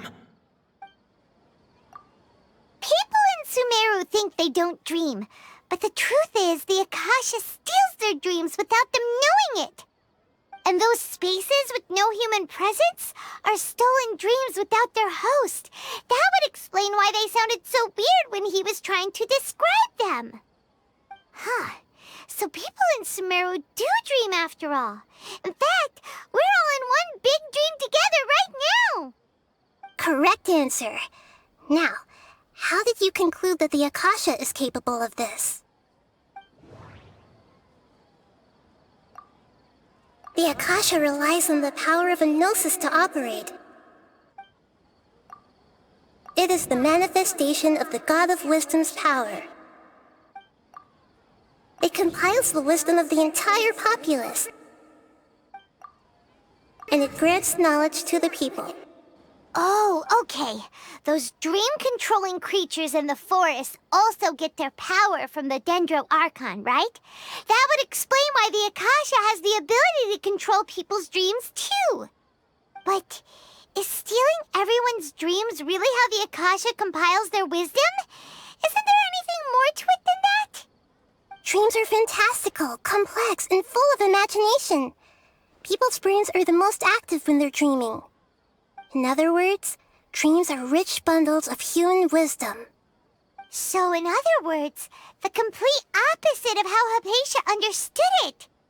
Paimon remembers her saying that the sages think dreams are foolish delusions, and the fact that no one dreams is a blessing from Greater Lord Rukkhadevata. So it was all a dirty trick? The real story is that the sages from the Academia are using the Akasha to steal people's dreams for their own use, huh?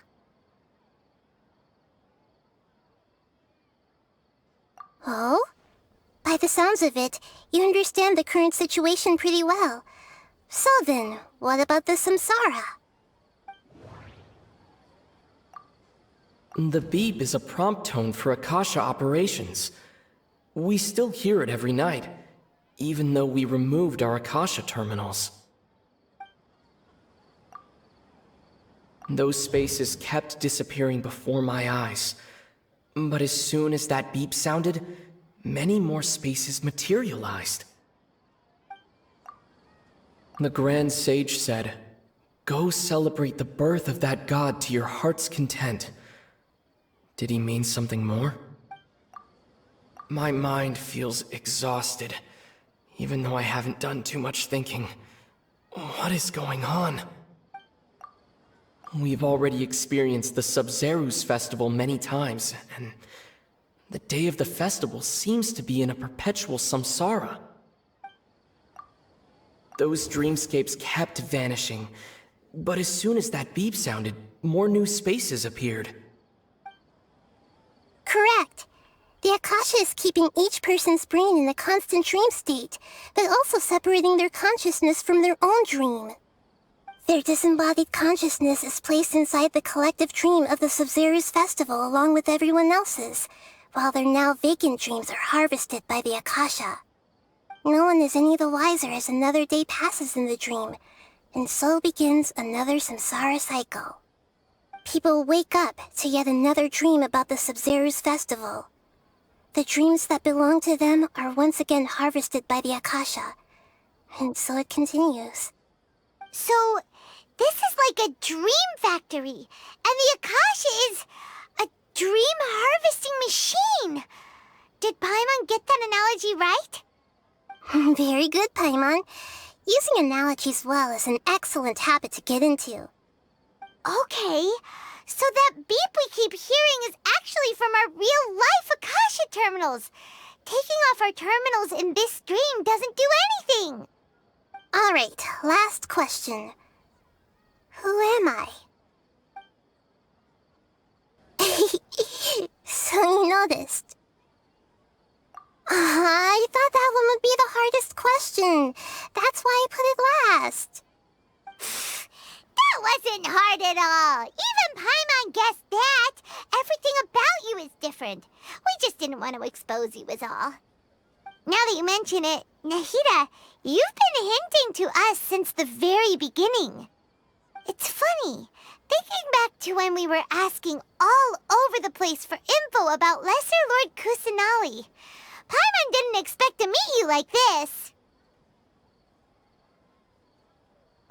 Yes, those can wait until we're back in real life. On the other hand, I'd be happy to answer any more questions you have about here and now.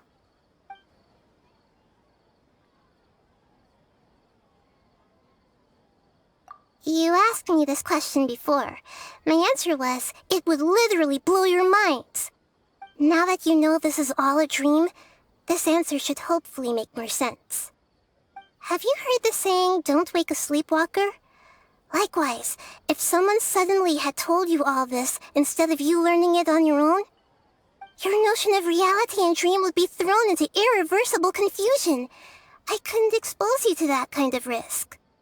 That's why I could only give you very subtle hints and some suggestions. Long story short, I'm really sorry I had to keep you guessing. Firstly, this dream we're in is completely based on reality. People have already experienced this Sub-Zero's festival, so it would be very difficult for them to find anything that strikes them as surreal. Secondly, you're probably wondering why people don't have any memories from earlier samsara, right? That's because people don't remember their dreams most of the time anyway. And in any case, their actual dreams are being taken away from them by the Akasha. So whenever they wake up in this dream of the Sub-Zero's festival, they don't remember anything from their previous identical dream. That reminds Paimon. Traveler had a dream when we were in the Avidia Forest, but couldn't see what it was about after waking up. Is that an example of what you mean? Yes. Only after receiving the blessing of Dendro can a person gain the Dendro element's dream-enhancing power. That explains the feelings of déjà vu. Meanwhile, everyone else has no idea that they are in the Sub-Zero's Festival Samsara, while their dreams are stolen from them over and over again. Can humans really keep dreaming forever like this? Will it ever end? And if so, when? You might say your mental fatigue has already answered this question. Eventually, there's only so much that people can tolerate. Especially those whose health is compromised to begin with, like Dunyarzad. This relentless exploitation takes an even harder toll on them. People's lives are at stake here, and nobody knows a thing! We've got to put a stop to this!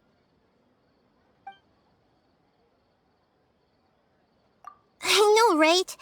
Why did they have to base this dream on my birthday? Could it really just be a coincidence? Even you don't know the reason? Wow, now that's strange. The Academia sages are determined to harvest lots of dreams in a short time, no matter the cost. They have to be up to no good. Unfortunately, I don't know anything about it. Traveler, do you have any information?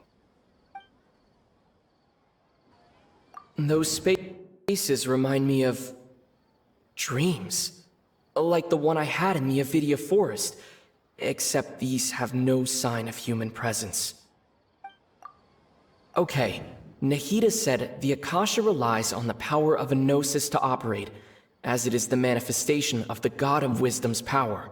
It compiles the wisdom of the entire populace, and it grants knowledge to the people. The Grand Sage said, "Go celebrate the birth of that God to your heart's content." Did he mean something more? Celebrate the birth of that god? Could it mean...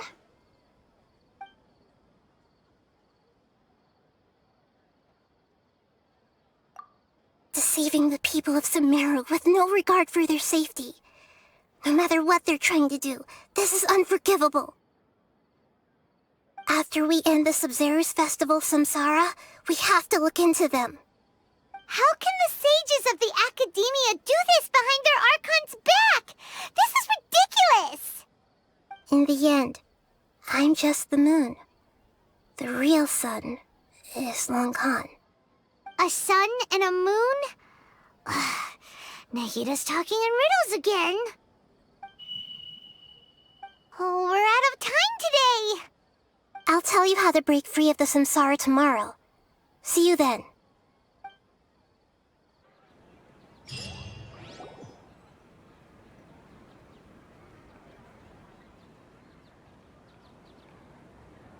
Good morning, Nahida.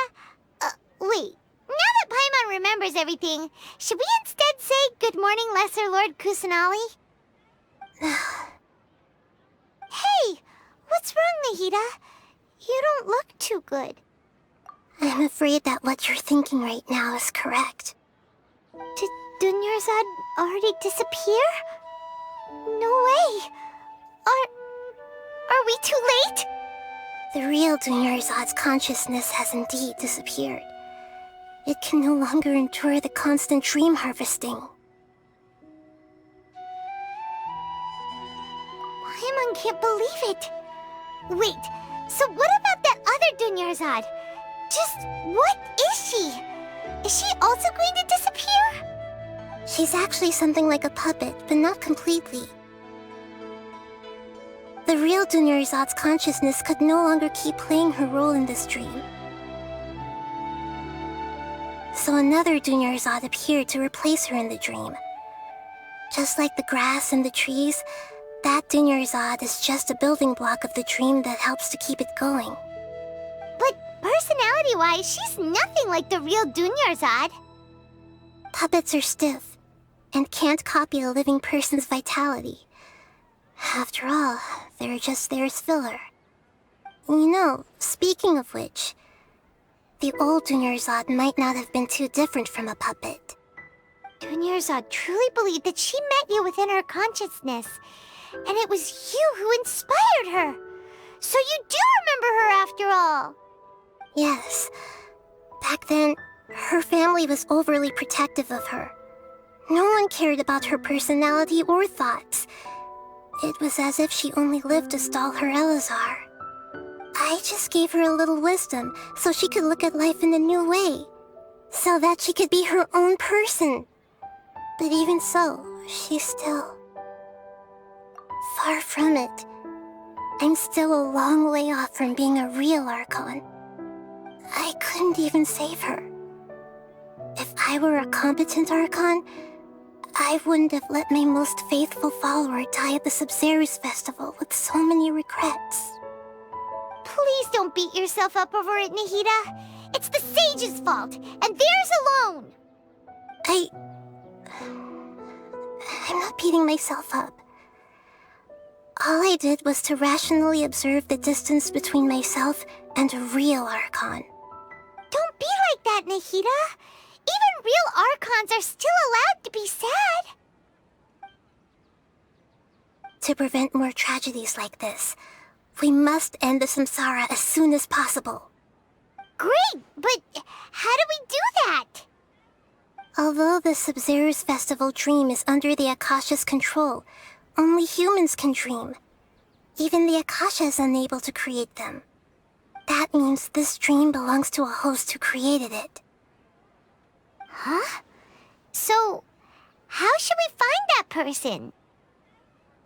Well, if this is someone's dream, then everything here must come from deep within their consciousness. Which means, with the power of imagination, they can change anything in this dream. Imagination? What do you mean by that? Imagination means breaking through what you perceive as normal. Like when the server at a tavern brings a plate to you, you'd naturally assume that food is on it. However, if you're the dream's host and you become aware that you're dreaming, when you imagine gold and more on the plate, the dream will respond in kind, and the server really will bring you gold and mora. But right now, our host is unaware that this is a dream. No matter how many times they're served, it will always be food. Find some way to make that person realize that they're dreaming. Usually, once that happens, the person will wake up and the dream samsara will be broken. How are we going to find them, though? If it could be anyone, it'd be like looking for a needle in a haystack. And even if we did find them, how are we supposed to make them realize they're dreaming? After all, like you said, don't wake a sleepwalker. It's extremely difficult, yes. But the only ones who can do it are you two. Remember, everything you've achieved up to this point has all been for the sake of finding the host and ending the samsara. As for me, during this time, I'll be out of town. Out of town? Are you going to that place full of dreams where the Traveler went? Yes. I want to try something. There must still be a small wisp of possibility. Hurry and go. Dreams are supposed to be fantastical, romantic, and full of pleasant surprises. Unnecessary things like this samsara need to end. Paimon's still a little upset that we've come this far only for Dunyarzad to...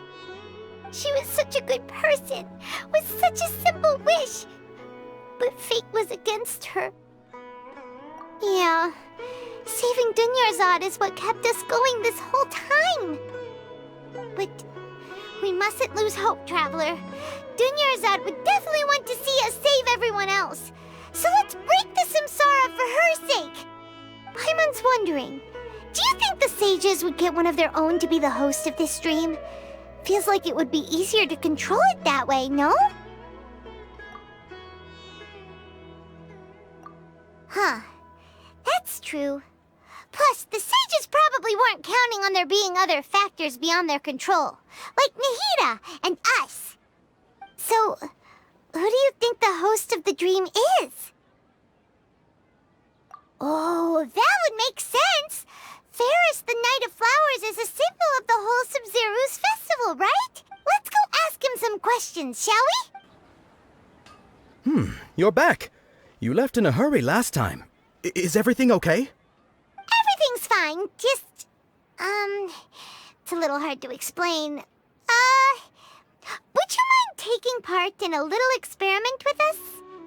An experiment? That came out of nowhere. I'm listening, though. What do you need me to do? Could you... make a wish? You want me to make a wish? Is that a new Sub-Zero's festival tradition or something? Less questions! More wishing! Okay. My wish. Okay. I'm a little nervous saying this out loud, but I want Miss Dunyarzad to be happy. Oh. I noticed earlier that she looked a bit down, and she wasn't really talking to anyone. She just doesn't seem like herself. She's always so gentle and kind, and all the kids love her. I've also wondered if the reason she asked me to be Fairest Knight of Flowers is because I'm special to her, or something. So, you have a crush on Dunyarzad? Oh, is it that obvious? After what I just said, I guess it is. When she placed the hat of the Knight of Flowers onto my head, she said to me, I want everyone to have a happy Sub-Zero's festival. What she didn't realize was that I'm not that interested in how everyone else feels. In that moment, I just wanted to be her Knight of Flowers for the rest of my life. 50 years, 100 years, I'll serve her till the end of time. Okay, yeah, that was a bit much. Felt like the right moment to get it off my chest, but that was pretty embarrassing. Okay, I'm ready to make my wish. I would like Miss Dunyarzad to appear in front of me right now with a smile on her face. here goes.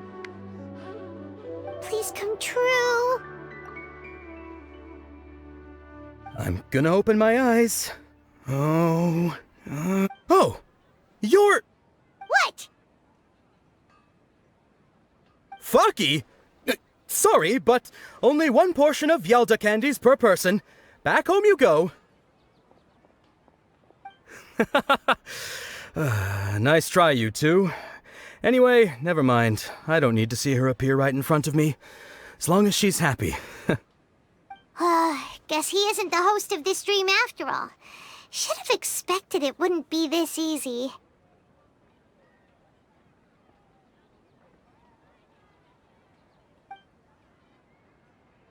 It seems like everyone who knows Dunyarzad loves her, but none of them has any idea that she... My lady, step back. That sounds like Dia! Oh, right. This is when Dunyarzad bumps into the kidnappers. Huh? But Dia can handle them. Hey, Traveler!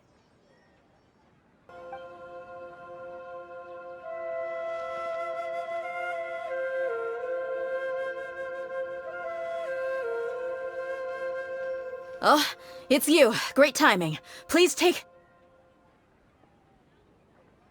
Hey, this is my job. The homie Yannis pay me, not you. Fine, alright. Knock yourself out. Why are you so worked up anyway? It's not like I don't trust your fighting skills. Anyway, watch yourself.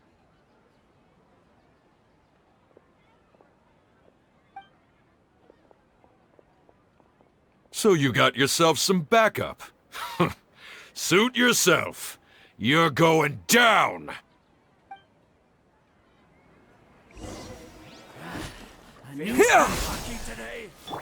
Rest and rebuild! Stand clear! Animote!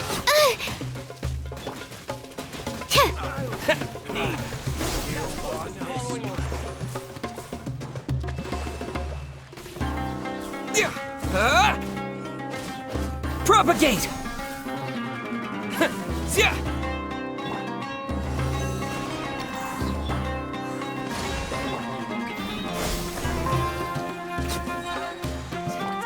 By royal decree!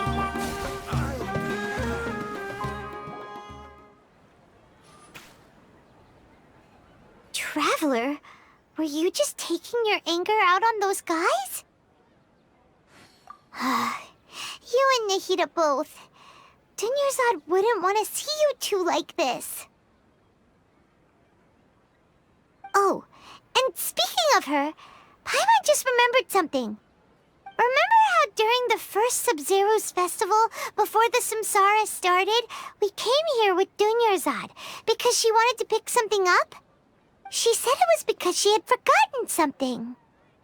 Okay, so Paimon's memory is working so far. Anyway, Paimon also remembers that she is staying somewhere around here. She pointed it out to us the night before the Sub-Zero's festival. Yeah. Even if it's only a tiny clue, it'll probably still help us more than this needle in a haystack search.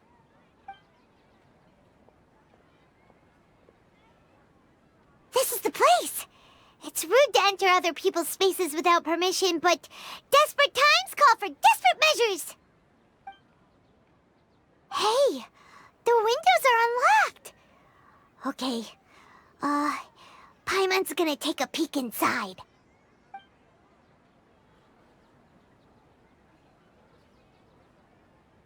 This was only a temporary residence, so there was pretty much nothing inside except this book on the table.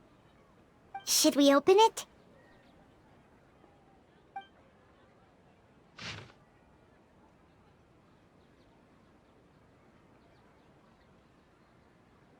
Wow. Dunyarzad wrote all of this.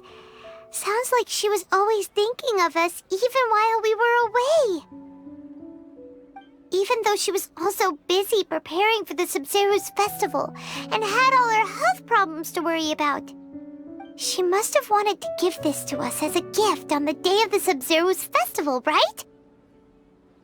If we hadn't found this book, we never would have known. But now that we know, We can't even thank her. Hey! Where are you off to now?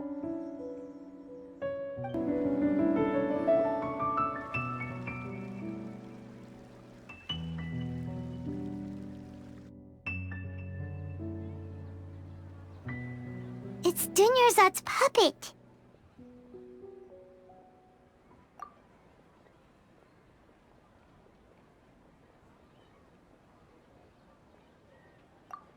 Traveler?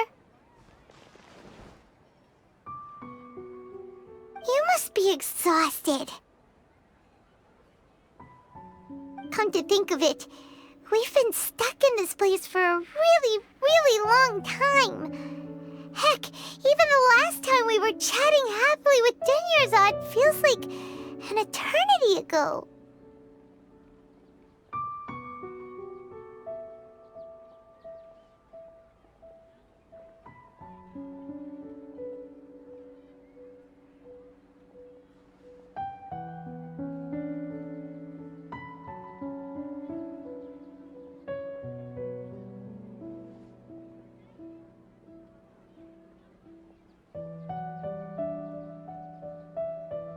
Paimon still remembers when we were sitting here, and the way her eyes sparkled when she talked about Nilou's dance of Sub-Zerus.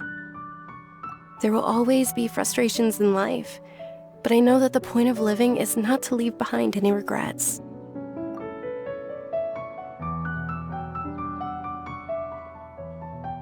That was what the real Dunyarzad said, wasn't it? Does that mean... Yes, Traveler. What is it? Oh, so she's still just a puppet. But just now, how come... What? Where are we going this time?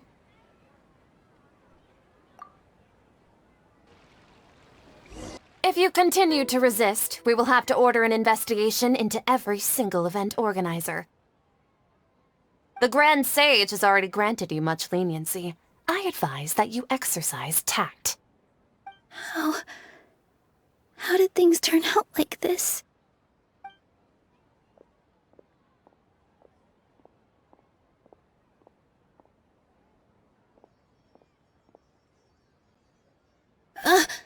Traveler? You don't have to get involved. He's a sage from the Academia. I don't want to drag you into this. Traveler? Traveler? What the heck are you doing? If you get arrested by the Academia, that's another day gone to waste!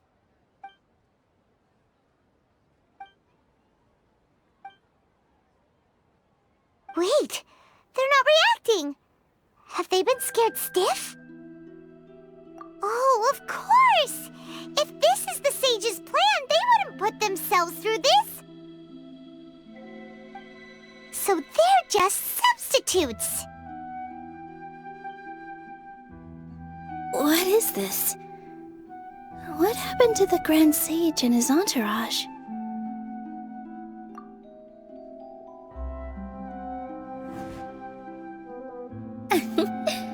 Like I said, they symbolize the goddess of flowers. It's just a shame that all the real Padisaras went extinct after her death. Yes. The Greater Lord brought forth new Padisaras in memory of the goddess of flowers. But she ultimately could never truly replicate that beautiful shade of purple.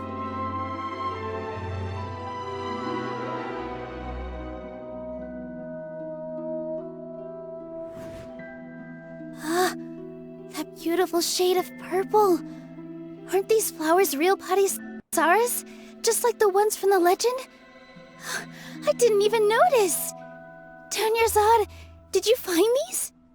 But didn't you just say all the real flowers went extinct after the goddess of flowers passed away? So, Al? Yeah. What's going on here? Huh? You guys are acting weird. But okay, I'll try.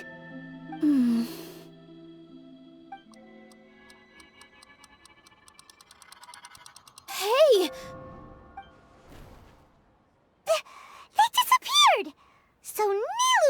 host. What a surprise!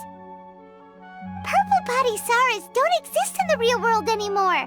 But in Nilu's subconscious, they can appear as decorations on the stage. It's just like the example Nahida told us. People assumed there will be food on a plate, and Nilu assumed there would be real Padisaras in the flower pots. So when you saw the flowers, you instantly knew it was Nilu? But if we want to end the samsara, we need the host to become aware that they're dreaming. How should we make Nilu realize that? Am I dreaming? Huh? So I'm right. Is this Lesser Lord Kusanali responding to our celebration of the Sub-Zeru's festival? Wrong guess, but you aren't completely wrong either. The point is, what made you think this is a dream? As far as you know, people in Sumeru don't dream, right? Yeah, but have you heard the tale of the first sage? To prevent a calamity, he went on a journey to find the Dendro Archon. Ooh, sounds familiar. Dunyarzad told us a story like that when we first arrived in Sumeru City. So it was about the first sage, huh? Yep, but in the part you heard, he hadn't become the first sage yet. There's more to the story. His piety and wisdom were acknowledged by the Dendro Archon, and she finally gave her blessing to him. All kinds of spectacular scenes appeared in front of the first sage, as if all the knowledge in the world was being painted onto a canvas right before him. He was captivated. After who knows how long, he mastered all the knowledge he could comprehend. Afterward, he said to the Dendro Archon, "I miss my parents, my wife, and my children. I've been away from home for far too long. They must be worried." The Dendro Archon smiled. The next second, the sage found himself lying in his bed, as if he had just woken up from a dream. His wife, lying next to him, said, "You're off to search for the Dendro Archon today, aren't you? Have a safe journey, my love." In the end, the first sage took care of many disasters in Sumeru City, and founded the Academia. What a happy ending. So, the first sage was dreaming ever since the beginning of the story? He never went on his journey? Yes, but his faith and determination were conveyed to the Dendro Archon, so she blessed him in the form of a dream. Paimon understands where you're coming from now. That's a really interesting connection. But we really gotta wake up soon, like the sage in the story! I see. Well, it just so happens that today's Sub-Zeru's festival is almost over too.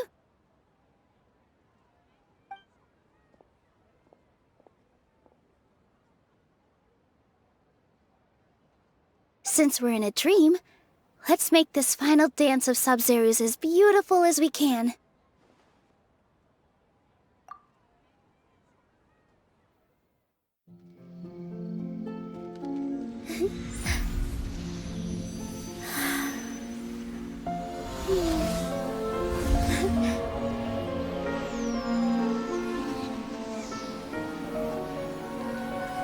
The wait is over, everyone. I dedicate this to our god, the Dance of Sub-Zeru's.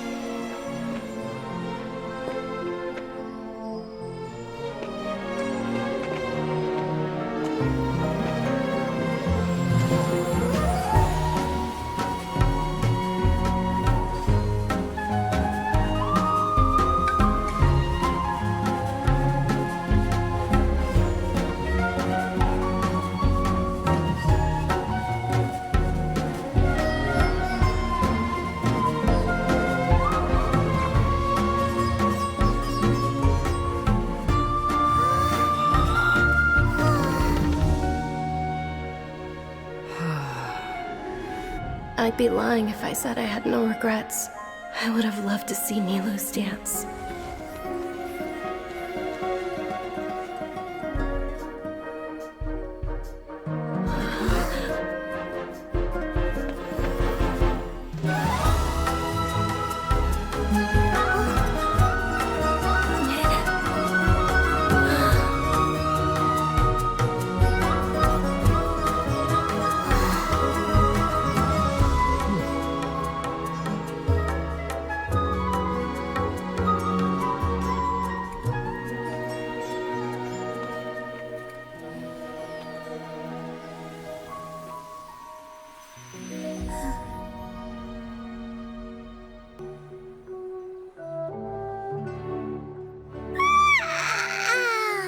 Oh, good morning, Traveler.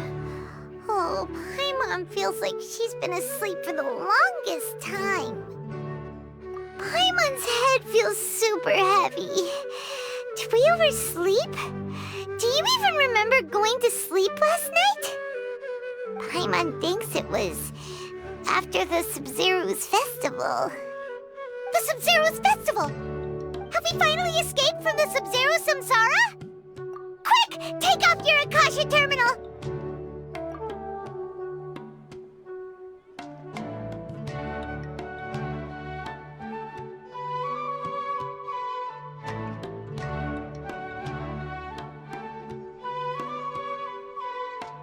She's not in her room. What happened? Huh? What usual spot?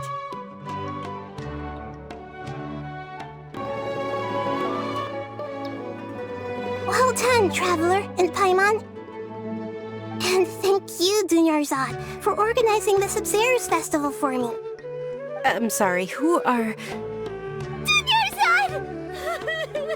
You're okay! Oh, don't scare us like that! Oh, Traveler Paimon. I have something amazing to tell you. I just had a dream, and I saw Nilou performing the dance of Sub-Zeros.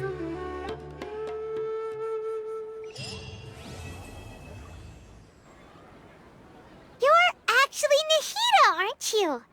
Paimon felt like Catherine was acting weird when we met at the Sub-Zero's festival. And... Dunyarzad, did you save her? It's a really long story. We shouldn't disturb her. Her consciousness is still weakened. Let's chat somewhere else. How about by the Traveler's favorite bench? What's going on? Why are you two so excited to see me? Hasn't it only been a night? It's actually been much longer than that. Oh? Strange. Was I really asleep that long? No wonder I have such a headache.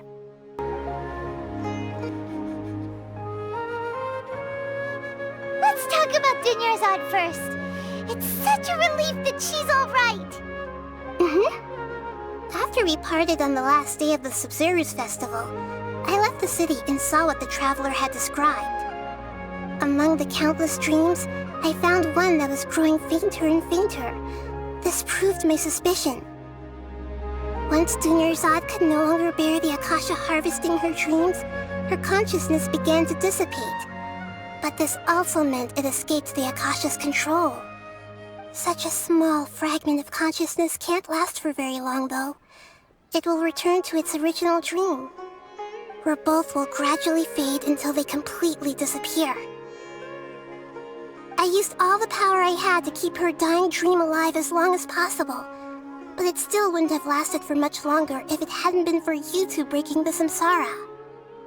So it looks like we did manage to save Dunyarzad in the end, and not a moment too soon. Huh? Why are you two smiling so happily? I thought you'd be so moved that you'd start crying. I need to spend more time observing human emotions. Both are fine. Everyone reacts differently. All right. You two must have a lot of other questions for me, right? After all, you saved my faithful believer. As your reward, I will answer any and all questions. At the Avidia forest, there was this incense that made the Traveler fall unconscious and dream of a huge tree and a red sky. You also heard someone's voice, right? It said world and forget me. Yeah, so you do know! We've been wanting to ask you what that was about, and if the red sky was related to Conria. It seems like the Traveler established a connection to Irminsul. That was a message left by Greater Lord Rukkhadevata's residual consciousness in Irminsul. Perhaps her last memory before she died. As you two probably know, Greater Lord Rukkhadevata disappeared after the disaster in Conria. The timings of these events do line up, so your suspicions are reasonable. A message from Greater Lord Rukkhadevata? We thought it was from the Scarlet King. The Scarlet King? That god who died even longer ago? Some present-day desert dwellers still worship him. You probably just heard some of their conspiracies. Okay, so what does the message mean? I still haven't managed to decipher it. Even the Akasha isn't currently capable of doing that.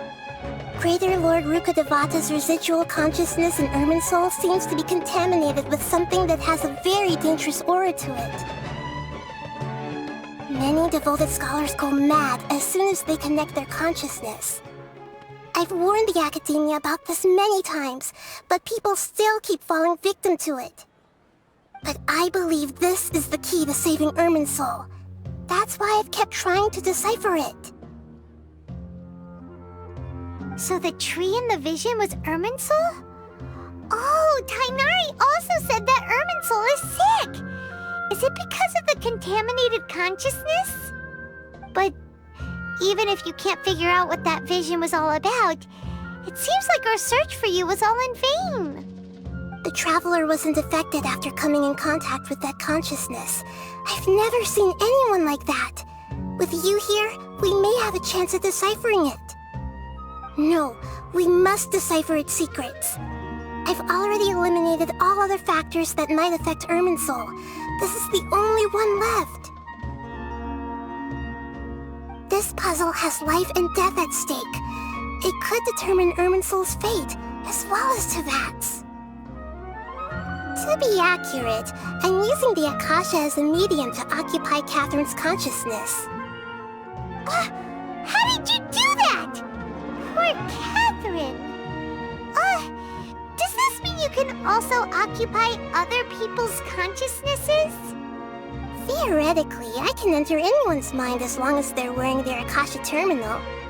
The Akasha is the legacy of Greater Lord Rukkhadevata. As Lesser Lord Kusanali and the first Akasha terminal, my consciousness has always been linked to the Akasha. I've always respected my people's free will, so I've never actually occupied their consciousness. When necessary, I just borrow this bionic Snezhnayan puppet. Hold on. Did we just learn some deep, dark secret? So Catherine is... No wonder Paimon felt something was off about her. What about your own body? Why do you need to borrow other people's? Don't you live in the sanctuary of Surasthana? That story begins a long time ago. After Greater Lord Rukkhadevata disappeared, the sages found my newly born self and took me back to Sumeru. At that time, I was young and weak. The sages kept me in the sanctuary of Surasthana, ostensibly for the sake of protecting me. But I've hardly heard from them since. However, I do understand that they had hoped to find Greater Lord Rukkhadevata instead of me, a symbol of her passing. So, the sages basically put their new Archon under house arrest? How dare they!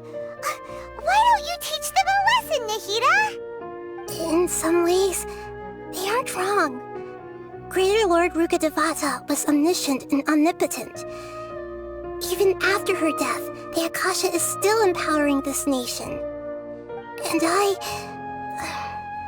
I'm still really far away from being able to call myself the God of Wisdom. Moreover, the Academia is also more proficient at governing this country. Yeah, you got a lot of believers. Just look at the Sub-Zero's festival. Everyone who showed up truly loves you. Thank you for the kind words.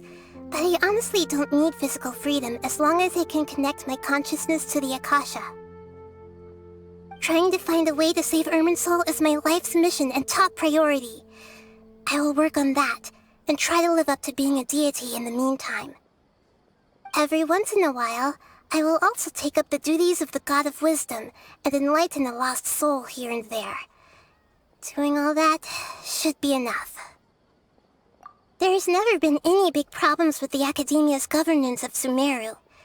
This is the first time I've seen them step out of line. I wonder what caused them to go down this path, and what they hope to achieve.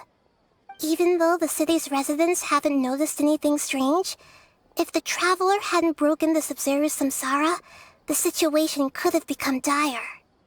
I tried to do some investigating in the Akasha, but I couldn't find anything suspicious, and all the people of interest seem to purposely avoid wearing their Akasha terminals. I think they're deliberately trying to hide something. Oh, that reminds Paimon. In Gandharvaville, there was a sage who had invited Kainari to join some kind of project. Could it be related? Regardless, I need to first investigate the sage's motives, make things right, and punish them if needed. But I'll have to be discreet, or they'll see me coming. You mean how the Akasha stops you from having dreams? Yeah, it's been such a long time. No one's noticed something's up? It's not that no one noticed. It's more like no one cared. Ultimately, it's all rooted in the sage's misdirection. Misdirection? The sage has convinced everyone to believe that being unable to dream is a sign of rationality and wisdom. Not dreaming is a badge of honor in Sumeru. Even if the truth is that their dreams are being reaped by the Akasha. With their propaganda in place, the sages can maximize their use of the Akasha to facilitate their research. Besides, Greater Lord Rukkhadevata must have created the Akasha in the hopes that it could be used to its full potential. That's why I've never come out strongly against this.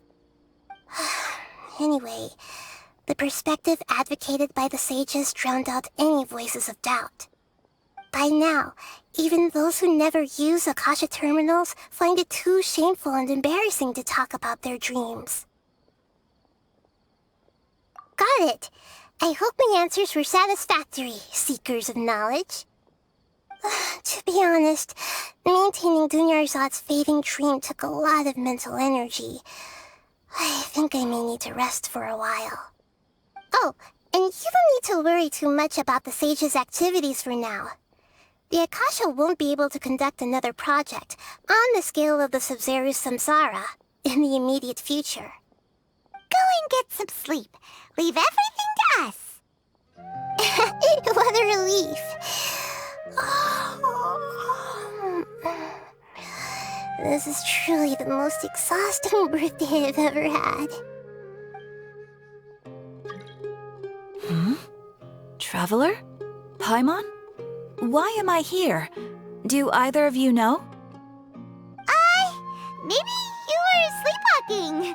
You know you can't wake up a sleepwalker. We happened to walk by, so we thought we'd wait for you to wake up. I see.